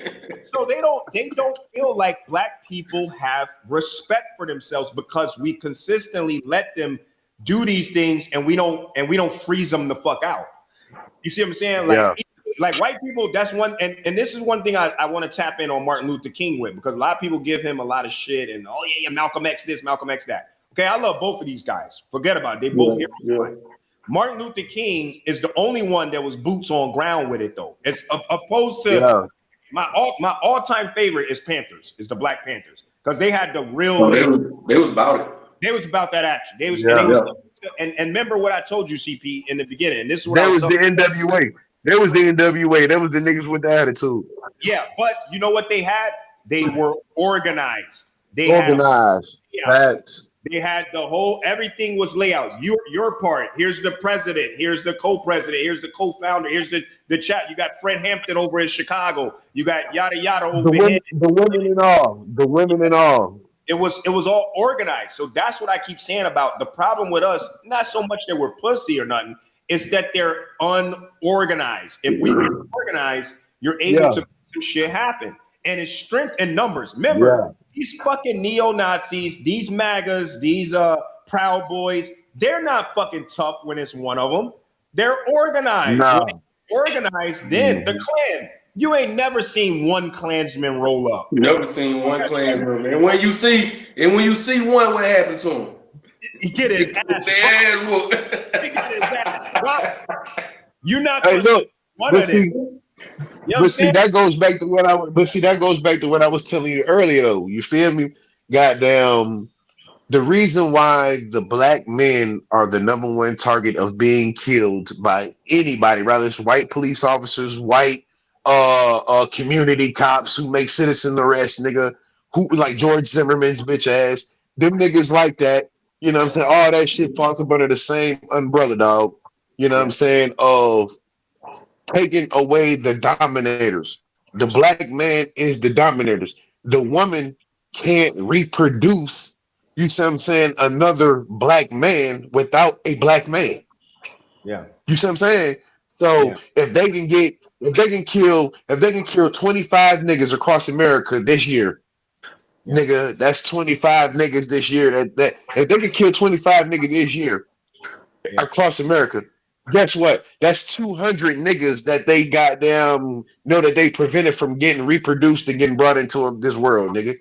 Yeah. You see what I'm saying? Yeah. 25 niggas can produce 200 children, dog. Yeah.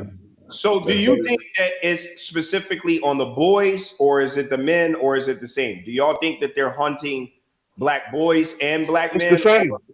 It's the same. It's the same. It's the same. Yeah, because the boys got to grow into. We were all boys. We had to grow into men. You see what I'm saying? I got kids. You got kids. He got kids. You know what I'm saying? So we were all young boys. You know what I'm saying? And sometimes you got the mentality that like I don't give a fuck. Go ahead and kill the breed. So I think kill the litter. I think it don't matter. I just think it's about opportunity.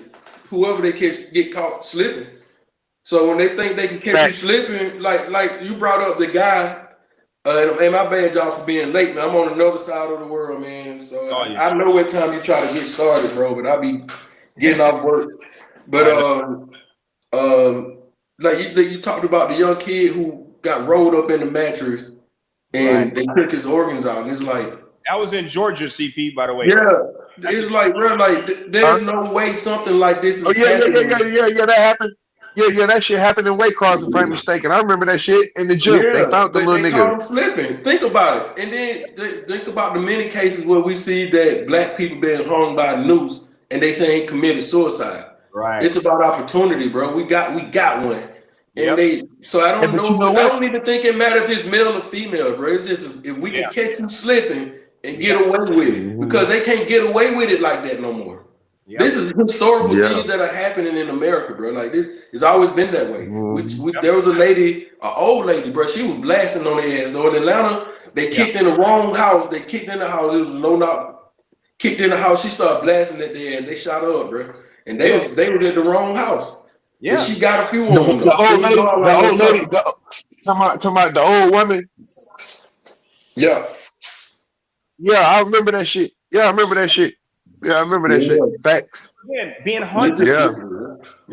So we're being hunted in America, but we've been being hunted in America. Like we brought up the Emmett Till case. We can go before Emmett Till. There, a lot of people don't know about Stokely, the youngest one that they executed him. He was the youngest kid to get. Actually, you know the movie Green Mile, right? That movie Green Mile. Yeah. It was. They switched the shit around. It was actually about that kid. The kid was like 9 or something. It's so small he couldn't even sit in the electric chair that they put him in. They had to put phone books on there, sit him on there, and put the thing on there to electric. He got accused of raping and killing somebody. This kid's 9.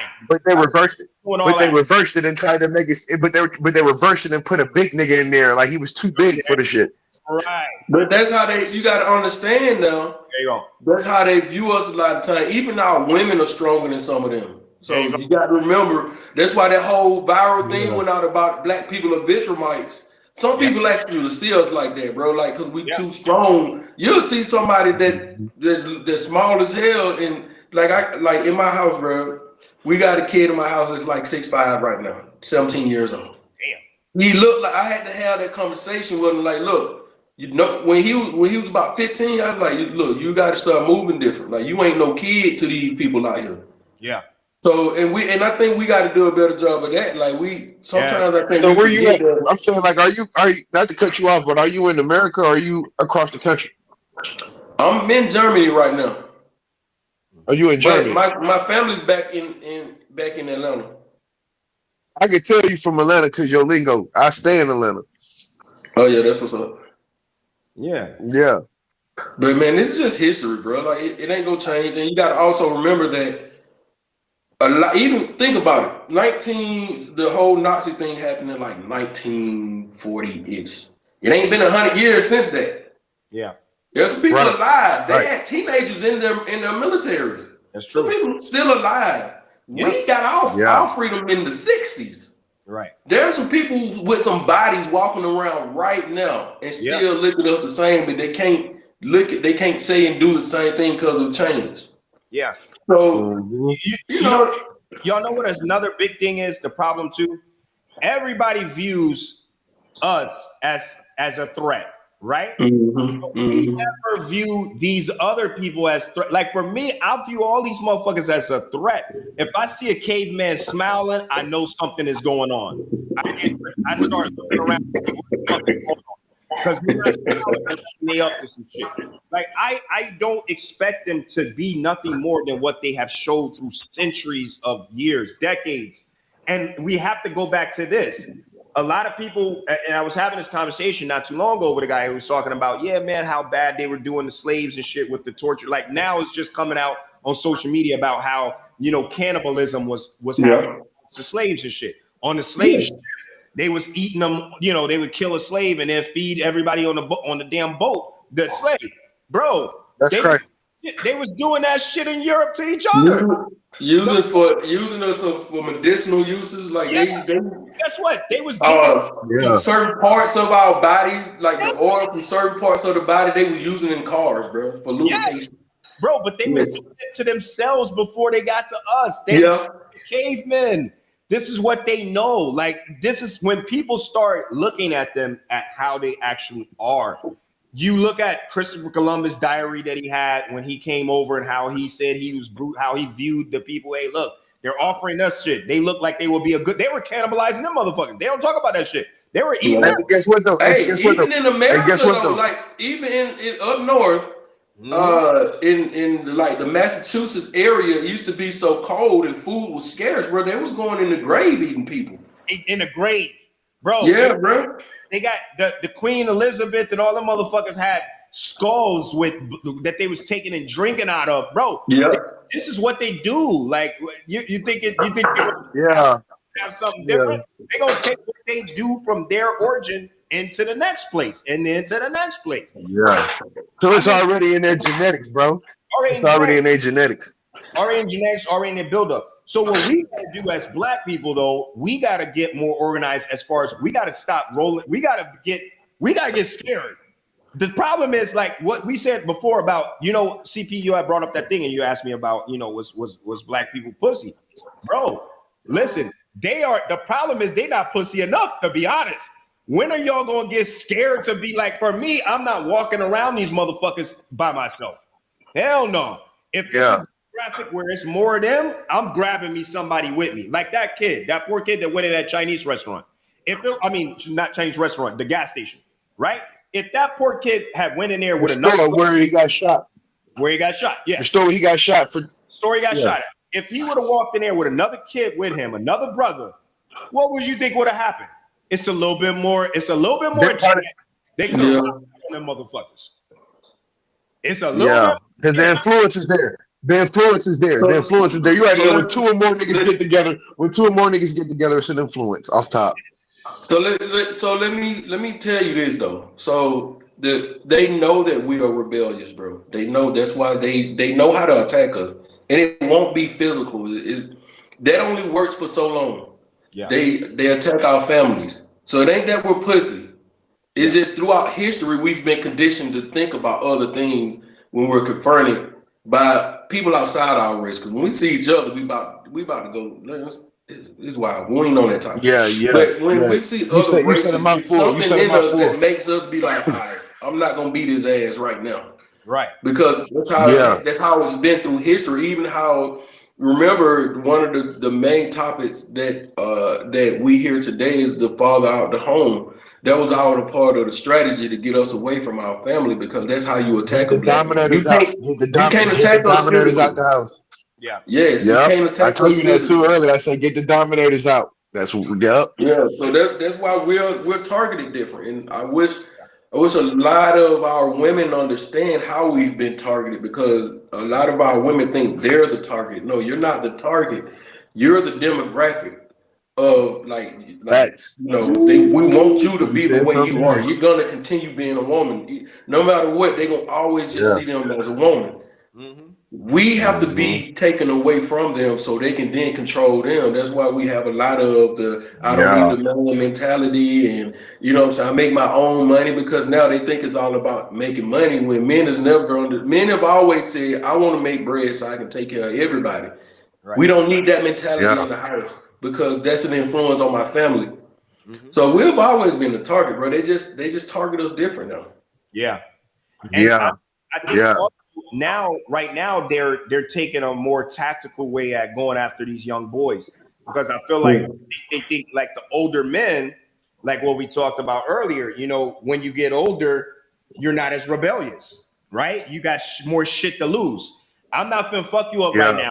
I got my job, I got this, I got that. I'm gonna have to eat this right now. You know what I mean? But be mindful. But be mindful. But be mindful not to cut you off. But be mindful not to cut you off, bro.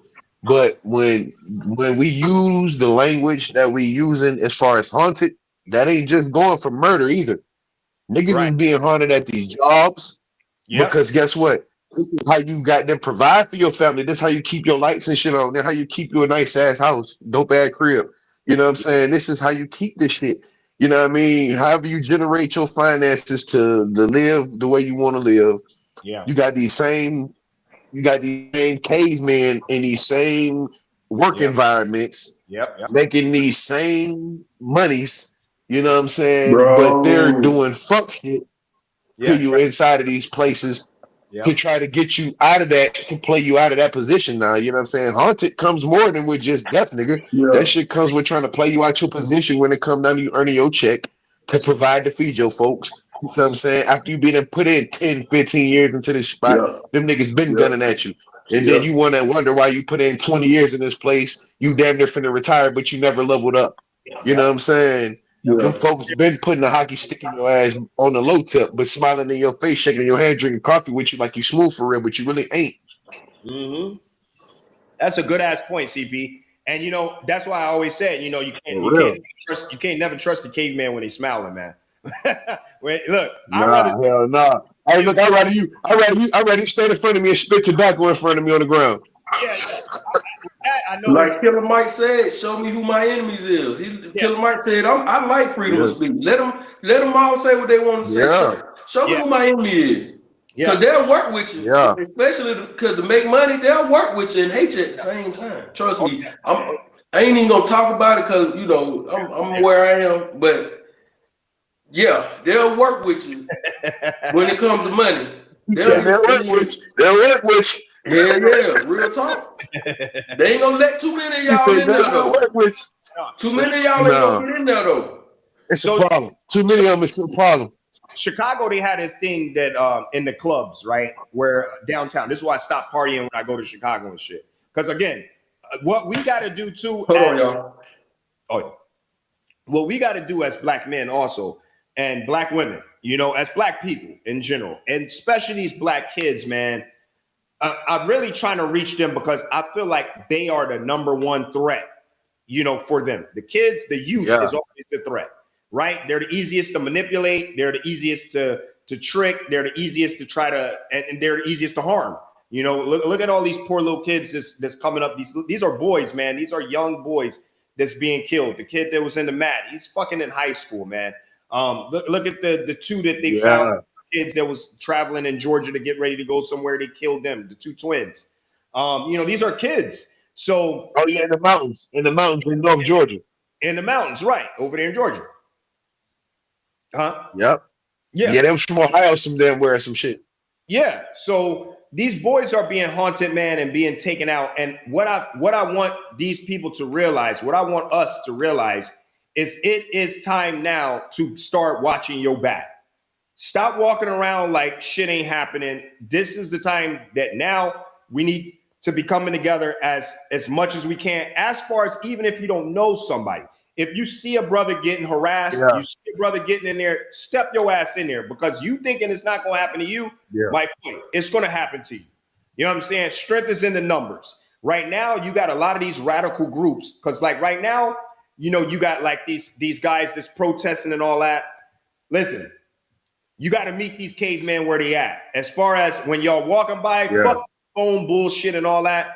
If they got freedom of speech, so do we. I saw a clip of a guy who got in the face of this dude that was trying to talk all this, you know, racial narrative shit, all about black crime and all that, which, again, I hate to hear this black on black crime. Everybody's doing their own nationality like that. I don't hear nobody talking about Mexican on Mexican crime, and these motherfuckers got cartels.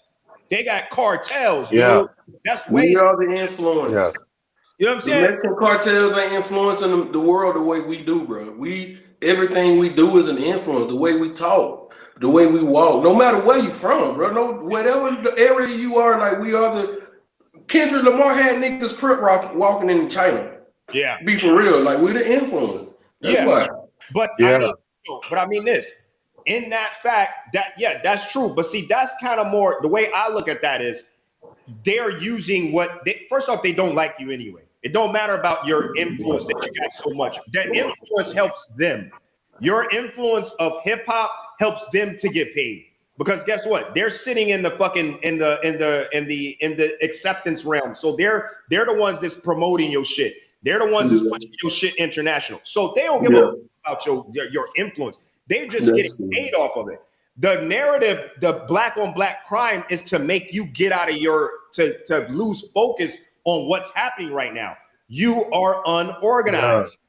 When these guys are sitting on the side of the fucking road talking that shit, get up in their fucking face. Stop being fuck. Now this is where I'm with CP. Stop being a pussy. Get the fuck out the car. Fuck all the phone shit. Get the fuck out the car with you.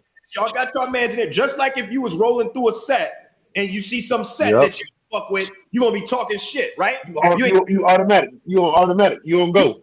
Automatic go time. This is what I'm trying to reach to y'all youth. Stop rolling around by yourself. Stop being caught in these predicted in these. You keep getting caught in a vulnerable fucking position. Stop getting caught by yourself by these motherfuckers. Stop getting. And 9 times out of 10, these young niggas is intoxicated on drugs and shit. They be high, dog, at the same time. So you got to blame the parents for a lot of this too. Now you got to remember, a lot of us we put our kid. Now I didn't do that. I moved to Fayetteville, so that's a predominantly black area right outside of Atlanta. So, but a lot of times we move to these areas that are not, you don't see but one other black person in there, and then they complain about their child being crucified at school. It's your fault. You could at least put them in a diverse neighborhood. You took them to this old non-black neighborhood. It's your fault. So the parents get some blame on that, bro. Well, you said that.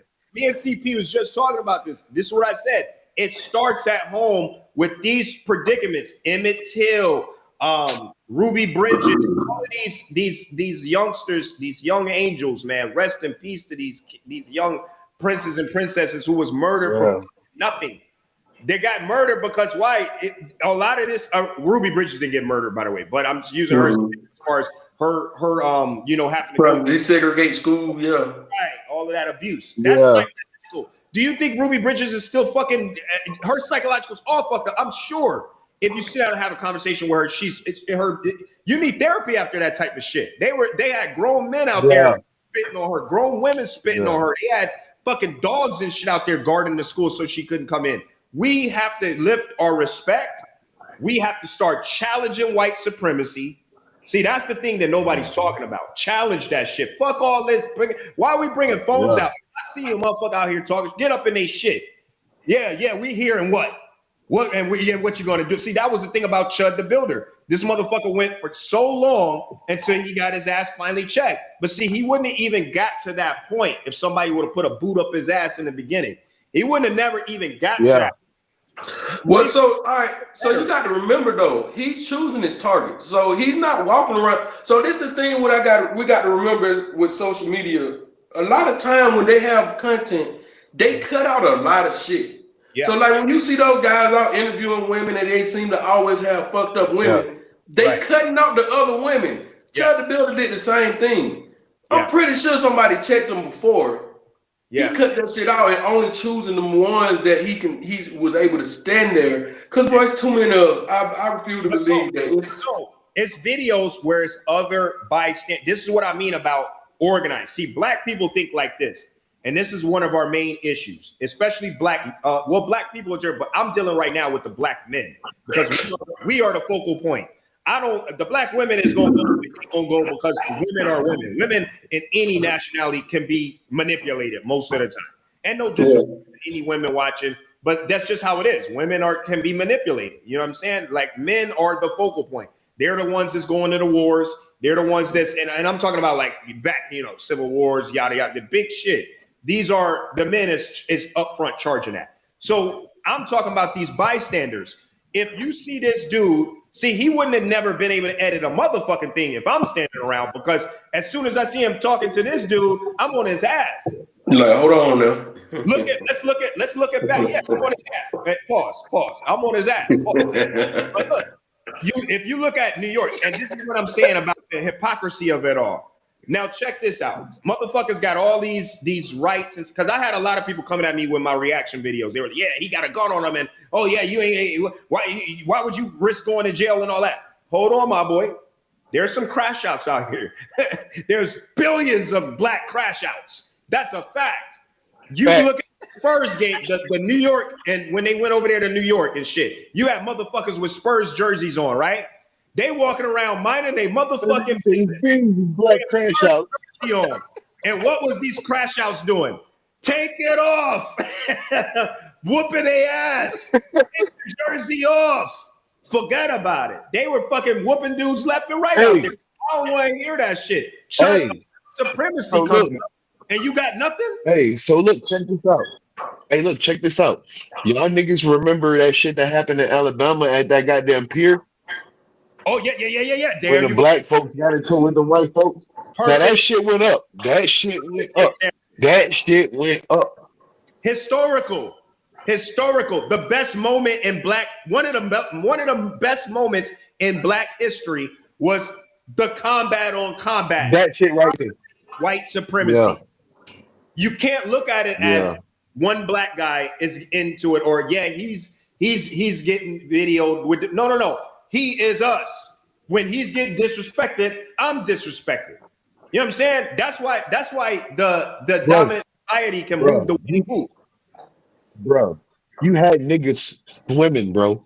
To go over there to help hit with them. To whoop ass, bro. I said, oh yeah, them folks on that shit show. They was on that. And you telling me with Chud the Builder, the other dude that's trying to be like him, and all these racial motherfuckers that come out spitting all that, you mean to tell me nobody is willing to knock this motherfucking camera out his head? Even the cameraman was using racial slur. I'm knocking the cameraman ass out, and I'm knocking the next dude out. Fact. So you just don't turn our ring and just slap everybody. I'm saying, hey, Zo. The first thing is getting knocked out your hand is the camera. Ain't no evidence. Cameraman getting knocked out.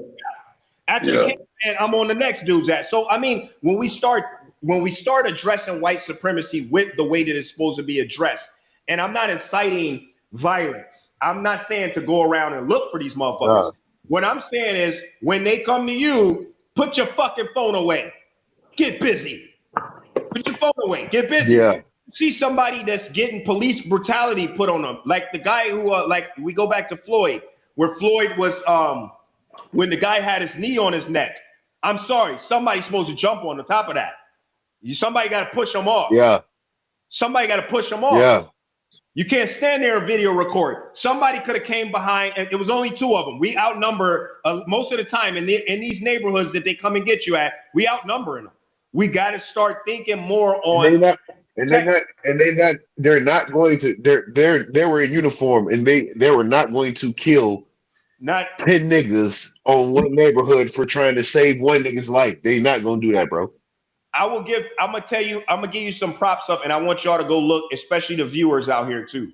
And shout out to the viewers. I see the viewers on here that we got. Listen, I want y'all to go on your free time and go look at the freedom fighters. Look at the white freedom fighters, and look at back in the day when police brutality was even worse than what it is now, because it was in the open. You know, they just billy club your ass. Yeah. They go upside your motherfucking head, right? Hey, they billy club your look. This is Rodney King ass whooping type shit back then. You know what I'm saying? Like right off. I ain't gonna lie. I don't want one of them, bro. You know what I'm saying? So if you go back and look at the white freedom fighters, one of the main things they used to always do was they would jump on top to and pound on top, so that you just wasn't billy clubbing this one black dude to death. Everybody got to sacrifice. Everybody's on, and I'm not saying that. And so they would come in swinging and whooping the cops' ass. but they would protect and come to make sure that you didn't kill the black dude or the black woman that they had. This is the type of stuff that has to go. We have to look at more of a approach of we got to protect each other. You know what I'm saying? I saw in that gas station, if you look at the video in that gas station, there's a black dude or a mixed guy standing in there when that kid came in there and they started chasing him. It was a guy standing in there. Like when you see some shit escalating, and I get it. A lot of people is afraid and all that. And this is where the pussy shit comes in. Don't be afraid to do that, but then go to New York. You're not afraid to rip a dude up out his jersey. You know what I'm saying? Right. So let me ask you this. So let's say if you got a mixed dude, he's black, you know what I'm saying, and he see a situation going on in the store, you know what I mean, with another nigga, and let's fucking say the service clerk, people that work there. Yeah. Would you honor the nigga saying, shit, fuck that. It ain't got nothing to do with me. Shit, that ain't my business. That guy, that home business. That ain't got shit to do with me. I'm in here to get X, Y, Z. I'm getting the fuck on. No, I don't honor that. No, I don't honor that. You got to do something. But it's a whole bunch of that going on. It's a whole bunch of that going on. That's today's time, bro. Today's times is niggas saying, look, man, that ain't got shit to do with me. Fuck that. You know what I mean? I'm in here to get X, Y, Z. I'm gone. That, you know what? Those are the same motherfuckers see kids get abducted. You know what I'm saying? When they be doing them social experiments where a motherfucker pick up a kid and go run off with the kid, and motherfuckers be like, hey, and just keep moving. You know what I'm saying? That's not my problem. That's not my kid. No, I don't think them niggas will let no kid get snatched up. Nah. If you let her, you know what I mean? I don't think they'll let that go around. If you see injustice happening, I just don't think that niggas is. I just don't think niggas is too fond in jumping in situations with other niggas that don't pertain to them in today's times. Yeah. You see what I'm saying? Like, it's too much of that type shit going on.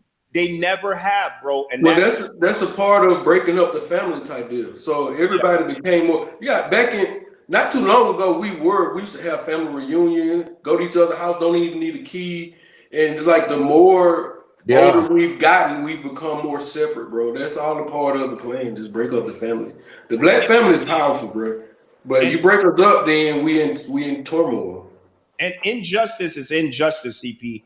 When you do what happens is, see, everything is a habit.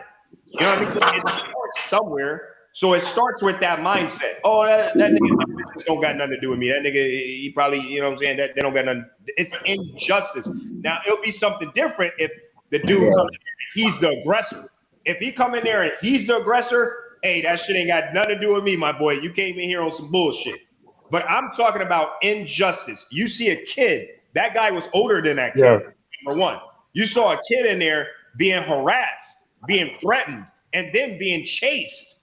Nah, bro, you gotta stand for something, or you're gonna fall for everything. And now the next thing is you see a kid get abducted. Oh, maybe all the excuses start coming. Maybe that is his kid. Maybe that is blah blah blah. You see a man slap. Let me ask you. Okay, so let me ask you a question. Let me ask you a question. You done been in the military, but you from the hood too, though. Before that, though, right, bro, you are too. From just my recollection of just reading, we all from a hood. You know what I'm saying? But ask yourself, and I'm asking you, what I'm finna ask both of y'all is off some shit that we've all experienced. Mm-hmm. How many niggas know how to properly react behind actual gunfire? You see what I'm saying? Yeah. Think about that now. Mm-hmm. You feel me? We talking about some real shit now. You know what I mean? How many niggas can react properly behind real gunfire? You know what I'm saying? Yeah. And then that's when you're going to have a lot of unanswered questions. Yeah. You know what I'm saying? You're going to have an answer to a lot of unanswered questions is what I'm saying. Because a lot of niggas goddamn, that's just like a motherfucker can talk about seeing a bitch get murdered, but ain't never seen a bitch get murdered. You know what I'm saying? That's just like a motherfucker saying something about somebody getting raped, but ain't never seen nobody get raped.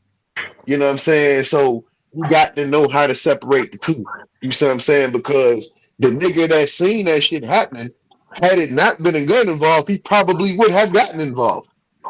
Yeah, he didn't draw the gun until they chased him outside. He didn't pull out the gun. This is the thing that I'm saying. Yeah, you're right on that, but that's human anatomy. No human knows how they're gonna react with gunfire until it happens. Because even in a war, you might be inside of a fucking war and something might trigger you where it distract you from shooting. You know what I'm saying? Like you might get triggered. You know, like that's human anatomy. So that's not even a race thing. I don't know about that, bro. Well, you've been there. You've been to war, but I don't think if it's not one of your own, nigga, you're not gonna let anything distract you from popping who you need to pop. Keep that shit 1,000. But see, that becomes human. So how do you think people get robbed, right? And they got a gun on them, and they get robbed still. Like it's the human anatomy. So like a lot of this shit plays. It's human anatomy. It's situational awareness. Everything plays into this shit. The biggest thing I think is, like I said, situational awareness. Because number one, as soon as the guy saw that they was attacking that kid, you got two ways. You could have intervened and been like, "Hey, yo, wait. He don't have no water on him." Or, "Hey, do you got?" You know what I'm saying? Like you have to be a part of the solution, man. And you got to be a part of the solution when it's your people. You can't definitely when it's your people. Now, the next person, you're gonna de-escalate any situation. Like for me, I'll probably de-escalate it, even if it was a white kid or any kid. I would probably de-escalate it. But I'm gonna be on the line for sure when it's a brother of mine or a sister. Like that's a brother or a sister of mine. So it's a family. The only reason why we have. But the only reason why we have that mentality, dog, is because we already understand that we are the minority as a race, even though we're not. But do you know what the percentage is in America alone, dog, when it comes down to niggas and others? Yeah, we are the most populated people, bro. Like according to according to the census, the numbers. Yeah. Black folks are like we are the highly populated people in America, bro. One of. Not no more. No, not like we used to be the majority minority. Now Mexicans have overtaken us. Yeah, Hispanics is number one. Hispanics. They got us now. But even with that, but let Trump keep doing his thing. But here's what I want to get back to though, guys, and then we got a few more, and then we got to close out. We almost on 2 hours. But here's another thing that I want to kind of bring up, that these situational things and these reactions come from the man himself, right? It's the individual themselves. Some people go along with life and they see shit happen and they like, that's not my problem. Not get involved, right? And then you got some other motherfuckers that will get involved. What I'm saying is niggas need to start getting involved. I understand you might have been brought up to mind your own business. I understand you might not feel the connection to other black people that you should. But listen, at this time, it is a hunt for black men and black boys. It's proven in the numbers. Yeah. It's proven in the facts. Wake y'all asses up. I don't give a fuck about all that mind your own business shit from back in the day. We in this day now. And this you need to help out. It's your responsibility. If you're in a store and you see some kid getting harassed, a black kid is being racially profiled, instruct that kid. Right. Both of y'all get the fuck out the store. Fuck that store. Go to the next store. Get some pride. Yeah. Get some pride. That's all it boils down to. If they don't want you in the store, get the fuck out of there and start boycotting. What I have forgot to touch on with Martin Luther King was he brought up one of the best things that ever was that actually worked. That was the boycotting shit. You know what I'm saying? Malcolm X couldn't really get busy. Malcolm X was just talking a lot of shit, but he couldn't really get busy because he was under the Nation of Islam. He couldn't really start doing what he needed to do, which is boots on ground, until he left the Nation of Islam. And that's when they definitely killed him after that, because they knew he didn't have no more puppet strings on him. You know what I'm saying? But Martin wasn't going he didn't have nobody stopping him from going to do what he needed to do. So he fucked up with the integration at that time. He fucked up, which he admitted. He said I disagree with that. You think, okay. But he even said that he led his people into a burning building. Now, what do you disagree with integration? What do you think that helped with? What did that help with during that time? Well, integration meant that we was able to move more freely throughout the country, bro. Like during those times, because I hear that a lot. A lot of people talk about we should have stayed segregated. Do you realize that kid being shot, there was not have been a trial? They was hunting us down, bro. Yeah. And also, what don't get talked about without a lot of our thriving communities, they were strangling our communities financially. So the monies that we brag about that stayed in our communities, it helps sooner or later it's gonna leave. Yeah. We needed the outside resources to help us keep our communities. So a lot of things don't get talked about like that. Like it didn't get talked about. So we needed that extra. We needed outside money because we got to make deals. You can't. There's no place on earth that don't need outside help unless you like these little small little towns and countries that living in villages and things of that nature. But you're gonna always need outside influence of money, especially money. But you can do it from afar though. You don't have. What I'm talking about with integration part was the integration is eating in the restaurants that they wanted, that they did not want to serve you in. How did that help the community? That's not integration. That's segregation. That's segregation. Yeah, I mean, Martin Luther King was trying to integrate. So what he was integrating, and he even admitted this, he led his people into a burning building, because integration and what you're talking about, that's two different things. You can be in your own neighborhood and still working together. But the fact of it is, if you don't want me eating in your restaurant, I'm not finna sit down. They had literally sit downs where they would come sit in a restaurant that said no blacks allowed, no niggers allowed, to be exact. And as they say that, you would sit down and refuse to leave. And they would beat you over the fucking head, spit in your food, yada, yada, yada, to get the fuck out of there. It's integrated. Now they also integrate. He also wanted to integrate the school. What happened when they integrated the schools? Not a fucking thing, except emotional damage. Those kids still didn't get an education. They still had to get the fuck out of the school eventually. They just went through abuse. And they got their asses whooped. And facts. Humiliated, spit on, shit on, hoses fired on. All of that shit was unnecessary. The boycotting is what made their ass change everything. The civil rights movement is what pushed it. The integration part is a part that didn't really, at that time, I'm talking about at that time, you didn't really need that. You needed to focus more on the boycotting. And they only was able to do the boycotting, I think, one time with the buses and shit. And that changed the whole dynamic. Because remember, with the boycotting, now they wasn't making no money. They had to start letting niggas sit up in the, they didn't force you to sit in the back now. Now you can sit anywhere on the bus. These are the boycotting things. The same with the houses. You don't want to buy why you want to integrate a neighborhood where you're in a house and your fucking house is being torched? Every day you're living amongst people who don't want you there. That's wrong. But I don't think that MLK was referencing integration, meaning we shouldn't do it. I think he was referencing the fact that the economy was already just fucked up in general. Granted, we were being discriminated and all those things, but the American economy was jacked up also. But he also mentioned that we have to have a fireman mentality, meaning we got to put the fire out also, meaning we have to fix whatever the economy is going through. Yeah. So it's a few layers about it. So he did say that, I brought these folks into a bunch of mess. Yeah. But we was getting fucked up, bro. Like we was getting I wouldn't want to go back to a time where I can just get home and they take a postcard, is what I'm saying. Yeah. So no. And like you said, see, and before we get to that point, right there, that's when you go. I think, look, if they try to threaten niggas with that, that's when you go see a whole nother level of gangster nigga shit come out. No, CP. That's what I did this. You think they scared of you being gangster? Right. Goody Mob said it like this. Nigga, you gotta they make them gangster. They got some shit that'll blow out your back from where we stay. Nigga, you think they care about you being gangster? They want you to be gangster. Yeah. They the king of that shit. King of it. You know what? I'd rather die before I go live anywhere on what I seen on tape. And that's how your family gets destroyed, right there. That's what they want.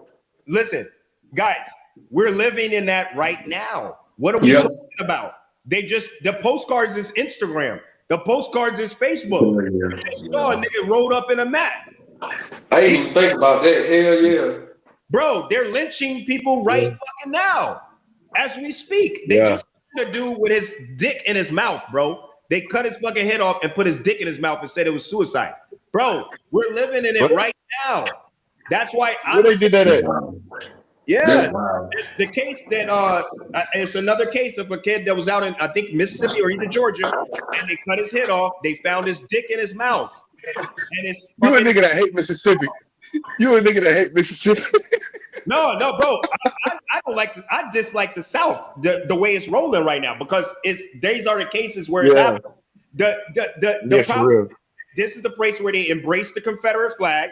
This is the place where I mean, come on, the history just repeats. I know Georgia got that shit bad. Georgia got that Confederate flag shit bad. I thought they banned that shit.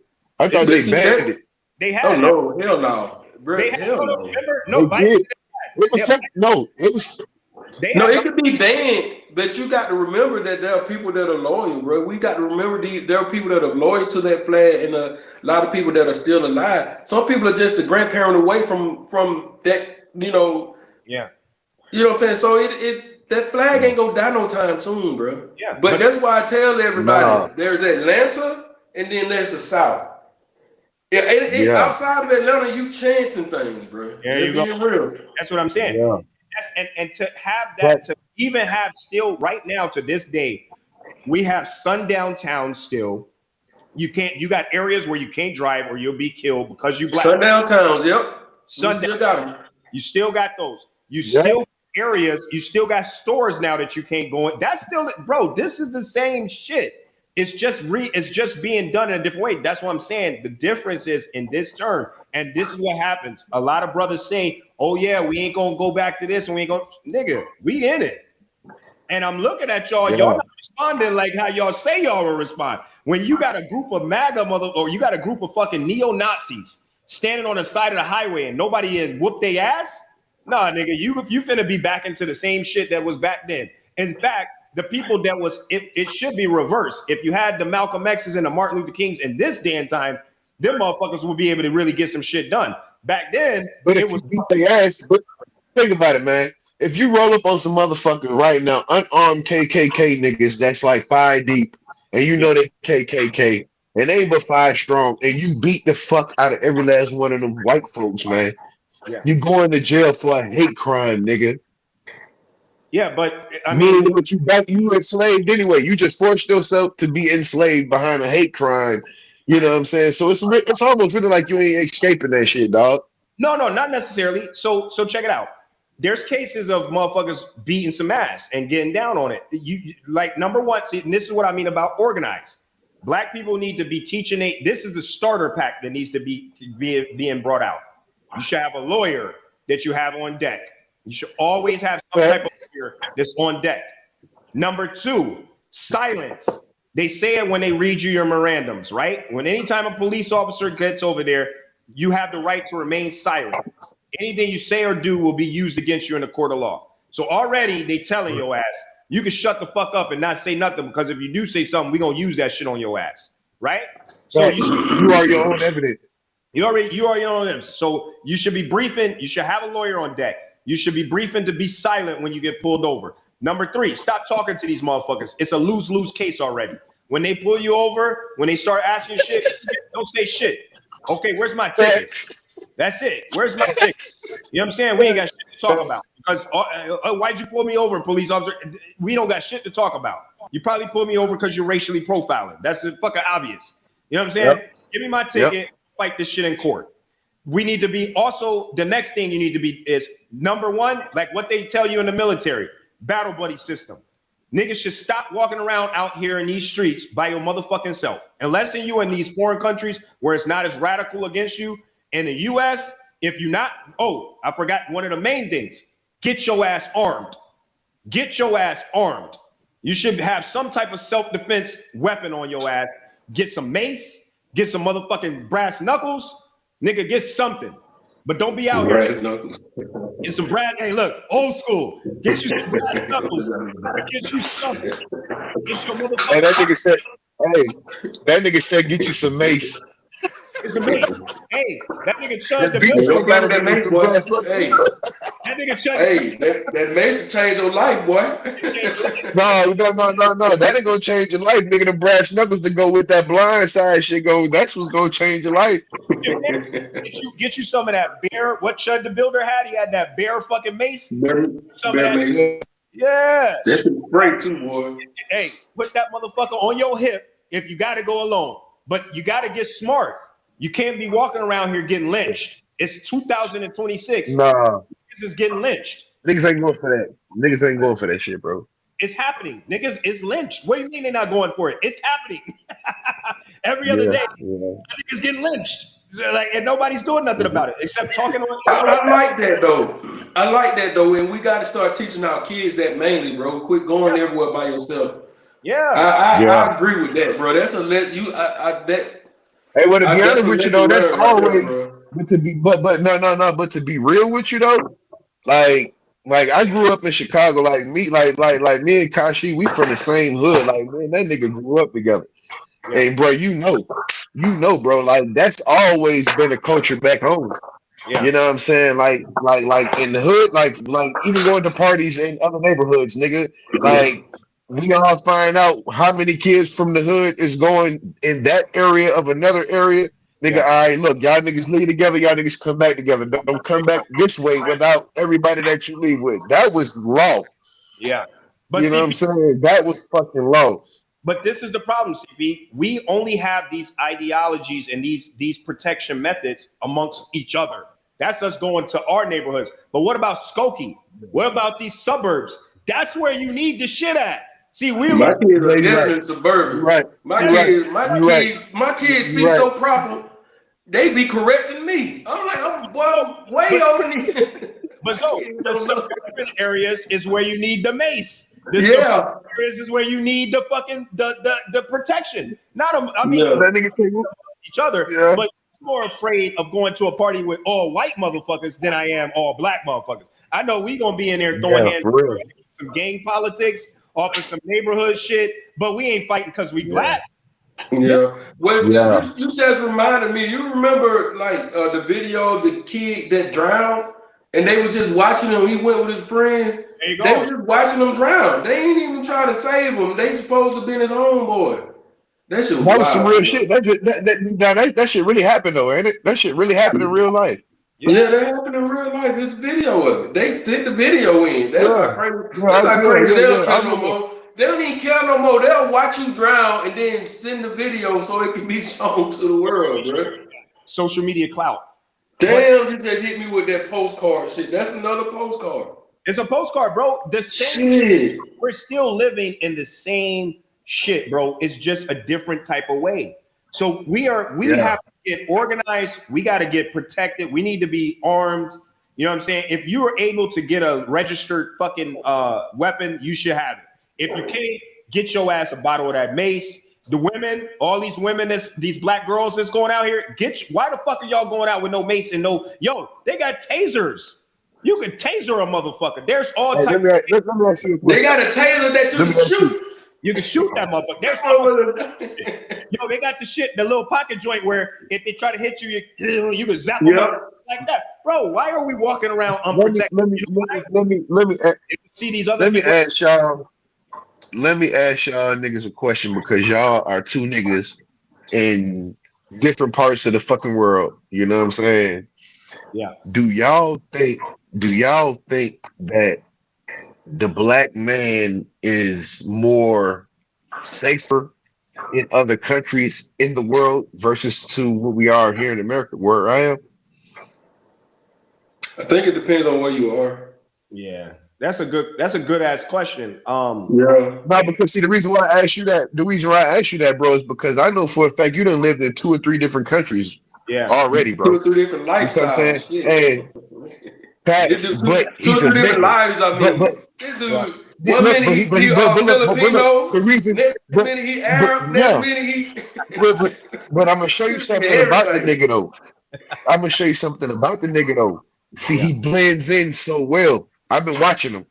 That nigga blend in so well, and he's accepted, and that triggers a message too. Like, well, damn, niggas got to be dumb good over there because bruh blend right in perfect. Yeah. You know what I'm saying? Like, but like you never. It's. I would say it's more like this because even in the U.S., I be mobbing around in the U.S. You know, when I go home to San Antonio, I tear that shit up. I tear. Chilling, yeah. I mean, yeah, but you know what to do though. There you go. And again, like right now, you're in fucking Israel, nigga. You've never been there before. You know what I'm saying? Talking about like living now. You know what I'm saying? But you know what? You also, again, if you're moving around, organization, you got to be organized. You got to be prepared. You got to be situational awareness. So a lot of these spots, like when I was living in the Arab world, and I talk about this all the time, motherfuckers don't understand it. Them niggas hate your ass. They hate black motherfuckers. Yeah. Arabs, they hate motherfuckers. Majority of them not like black motherfuckers.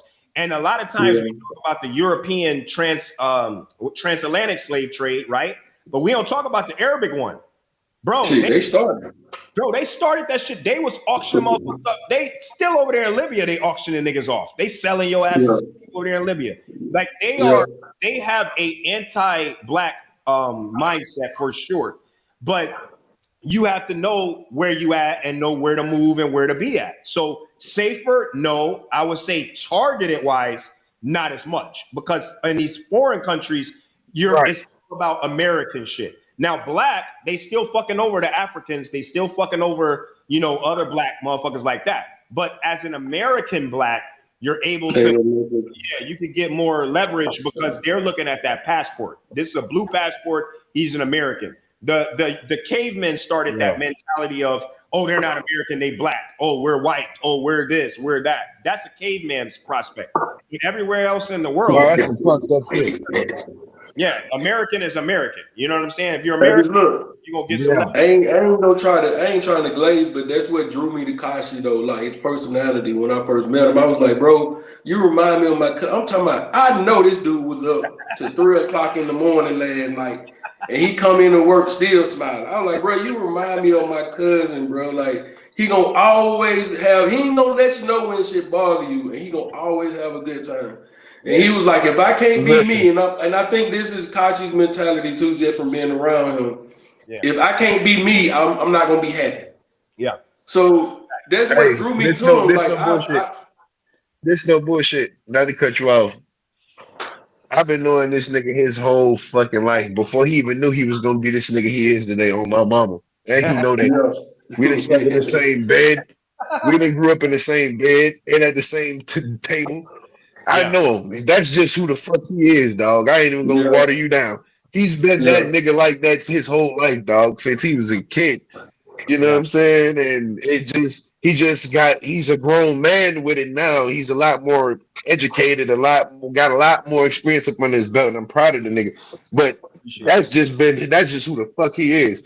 You know what I'm saying? But I be wanting to build when I want to get on some shit like this. I tap in with the nigga because I be like, man, I want to know what the fuck is really, you know what I'm saying? Because I be having the right shit, but I be on that, man. Fuck all that, you know what I mean? But this nigga here, he'll turn that knob on. I'm like, you know what? Damn, I never thought about it like that. You know what I mean? But I be on the money though.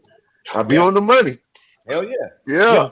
And that's sure. Hey, remember though, when coming from the hood, bro. Yeah. Coming from the hood, bro, we still got that shit in our mind. We just got to turn that little nigga off sometimes. You got to, all right, bro, chill. Like, chill, bro. We ain't trying to do that right now. For real. Fuck up the money.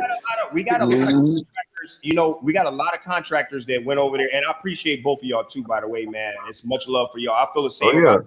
That's what gravitated me to y'all, man. I gravitate to real purity, man. Pure souls, bro. I'm a spiritual dude. It's got to be purity, man. And not only are the black men and black boys being haunted, but there's also a war between good and evil.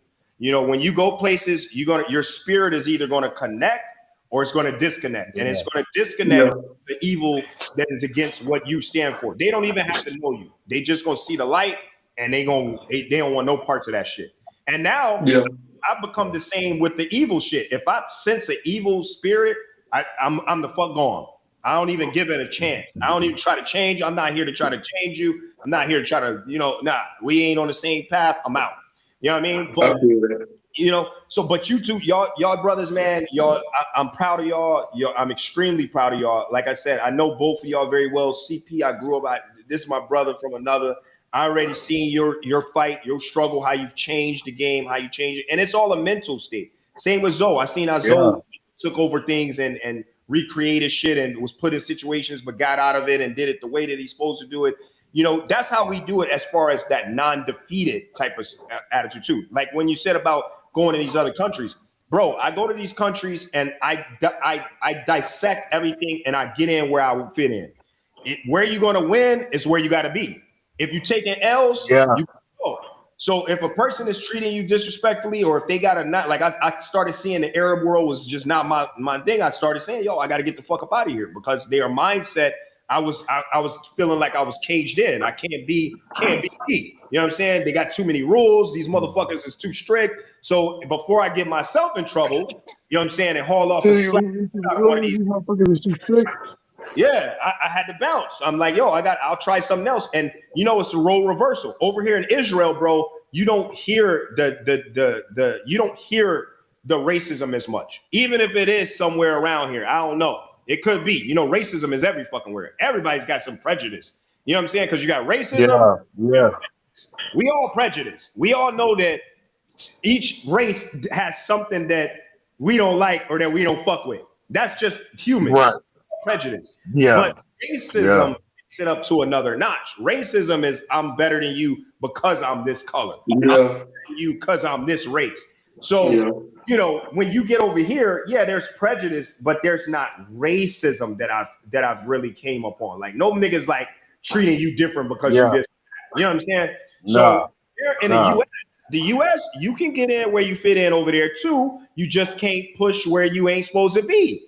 If you go to a neighborhood predominantly white, expect those phone calls. Expect the police to be showing up to your fucking house, asking you about the music, asking you about. Expect that because you're in territory. Hey, this no bullshit, right? This no bullshit, bro. Hey, I kid you not to cut you off, right? And look, I gotta tighten up because my phone finna die, right? Yeah, for sure. Yeah. But look, it's all love. But look, nigga, Juneteenth. Mm-hmm. Nigga, where I live in a pretty decent neighborhood. Yeah. You feel me? Mm-hmm. Nigga, I never seen a cop pull nobody over, nigga, on the street that I stay on my mama. I'm talking about the street that I live on. Yeah. Never seen a cop pull a nigga over. Nigga, Juneteenth, nigga, it was the cop, nigga, pulling shit over on my street. I'm like, what the fuck going on? That shit. I'm like, wait a minute now, hold on. Because at first I went to work on Juneteenth, and I really low key forgot like it was Juneteenth because when I be working, I don't even know what day it is. Sometimes I operate off of a schedule. Like a nigga like me, I work 2 different locations. You see what I'm saying? They got other shit going on. So sometimes a nigga might ask me what the day is. I be like, shit, man, fuck, I don't even know because I don't operate off of days. I operate off a schedule, nigga. You know what I'm saying? And that shit is set for every location I got to be to. You feel me? So I'm like, damn, it's a nigga got pulled over on my street. What the fuck going on? But come to find out that with my girl, she like, today Juneteenth. I'm like, oh, that's some bullshit. You know what I'm saying? They over here, it ain't nothing but some niggas, few niggas. You know what I'm saying? Yeah. They was. I say, this shit here got overrated. This shit ain't got overrated. This shit here got overrated, dog. Yeah, your phone got frozen at the end. What was the last part you said? It got frozen, Yeah, my bad. I said right then and there when I see niggas getting pulled over on my street. Yeah, I say, this shit done got overrated now. They pulling niggas over in areas they don't normally pull niggas over in on Juneteenth. Yeah, this shit, it done got too far. It's fucked up for real.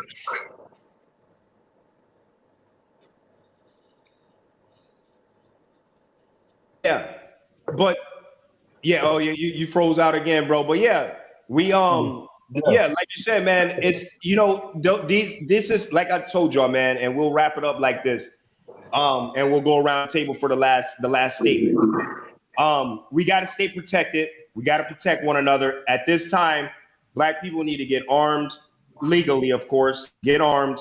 If you cannot get armed for whatever reason, you need to get some type of self-protection type of mechanism. You need some mace. You need brass knuckles. You need a pocket knife. You need some way to protect yourself, because right now there is, and not just right now, it's always been, but I'm saying right now because this is the era we living in.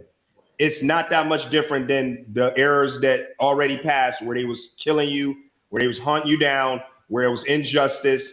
All of this shit has been going on. We got to get organized. We got to start speaking up. If we got to diffuse situations, if you know and then I'm gonna finish the statement of my statement with this. We got to get back to demanding respect. When you start respecting and when you start demanding your respect, you'll see that you'll have a lot less issues, because you won't be in these predicaments. When a person don't want you in a store, get the fuck out of there. Fuck them. We don't have to subject ourselves to racism, discrimination, profiling. We don't have to accept that shit. It's too many fucking stores in the world. It ain't like back in the 50s and 60s. Also, they had one store. You know what I'm saying? It's also too many niggas trying. I'm gonna tell you what the problem is with niggas too, bro. Niggas be trying to hold the dick while the next nigga piss, bro. They got to kill that shit. They got to kill that shit, bro. I ain't gonna lie to you. That's what it is, bro. I'm telling you, they got because niggas getting run over with that shit, bro. You know what I mean? They got to kill that. Get some respect for yourself. Don't go in. If you getting racially profiled, leave the store. I keep seeing videos all over TikTok and shit where motherfuckers is being racist to him, and they got the TikTok video. Hey, he just being racist to me. Fuck this piece of shit. Do y'all know that nowadays that you can sue these motherfuckers for discrimination, for a racism? You can sue them. There was a lady just hit their ass off for a cool couple million because they didn't want to pump her gas. They refused to pump her gas, and they was pumping everybody else's gas, but refused to pump hers because she was Black. So she said, okay, took a picture of their shit, got the badge, whatever his fucking the employee name, the gas station thing, got him on video saying, hey, he would not pump the gas. She said, hey, you don't want to pump the gas? Why? Because I'm Black? Okay, you don't? Okay. And she left. And guess what? She sued their ass and got a couple million. This is how you hurt them. You hurt them in their pockets. Now with all this yip, yapping and all that shit, that don't do nothing but just make you look like you begging to be in an establishment that don't want you in there. Every establishment has the right to refuse you. Also, that's another thing y'all gotta remember. You could get refused. But if it is discrimination or if it's racism, you can sue their ass. But why would you want to eat in this anyway? Once you don't want me in there, I'm out of there. I don't think you finna cook my shit right anyway. You finna dig all up in your ass. You probably finna dig in your nose. I don't want the fucking food anyway now. Forget about it. So respect. Hey, this shit finna go out, bro. This shit finna go out, bro. I love you, bro. I'm gonna tap in with you, fool. I love you too, bro. Keep doing your thing, man. Keep holding it down, man. Respect. Yeah. We gonna lock in. Yeah. Respect, protection. What's your last word, CP? What you got last before you roll out? Said, if you yourself ain't get that shit legally on your own, get connected to somebody that can, because there's laws that you can exercise, you know what I'm saying? So that way your protection still legitimizes you. Mm-hmm. You see what I'm saying? Trust me, I know. Mm-hmm. Yeah. Ain't no lacking going on. You know what I mean? So, goddamn right. It's just understand how to play the game. You know what I mean? And understand that goddamn no, it's never an option, dog. Absolutely. I love that right there, man. I love that.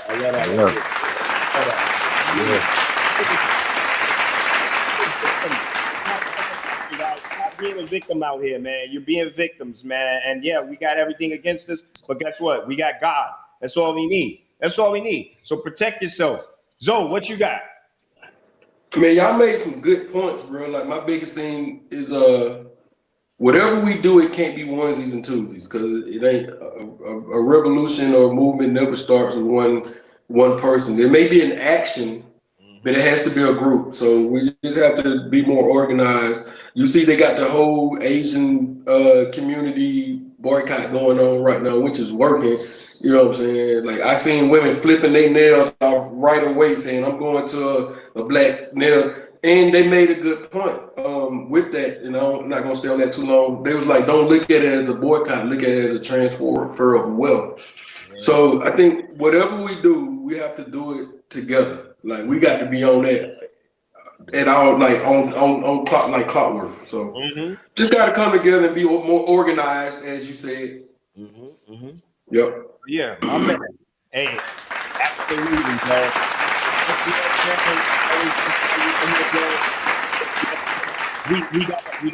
We'll make the change. We got to make the change. We got to start rolling in and battle buddy teams. All this being by yourself, this is not the time for that shit. This is back in the day right now. You got to get lynched. The fact that we saying that there's sundown towns and people are still getting lynched is unbelievable. There should be no topic that we are talking about in the community other than these two things. You're being lynched. We're being lynched. They went from the police brutality. Well, we got both of them going on simultaneously. Police brutality. You got the police killing you. You got the radicals out here now. And now they're getting stronger with their groups of hate groups. They got more terrorist groups. We call it like what it is. They're terrorist groups. You got the Klan that move around. You got the neo-Nazis that's moving around. You got the MAGAs that's moving around. You got the Proud Boys that's moving around. There's several terrorist groups that are out here to cause damage to the black community specific. So start acting accordingly. Make sure y'all get yourself armed. Make sure you're rolling in battle buddy teams, and make sure you pray. That's number one. Keep praying. Keep that faith. Stay close to God. And listen, we gonna be all right. In the words of your boy K-Dot, we gonna be all right. We gonna be all right. My man, I have you on there, brother. I'ma holler at you, bro. All right, dude.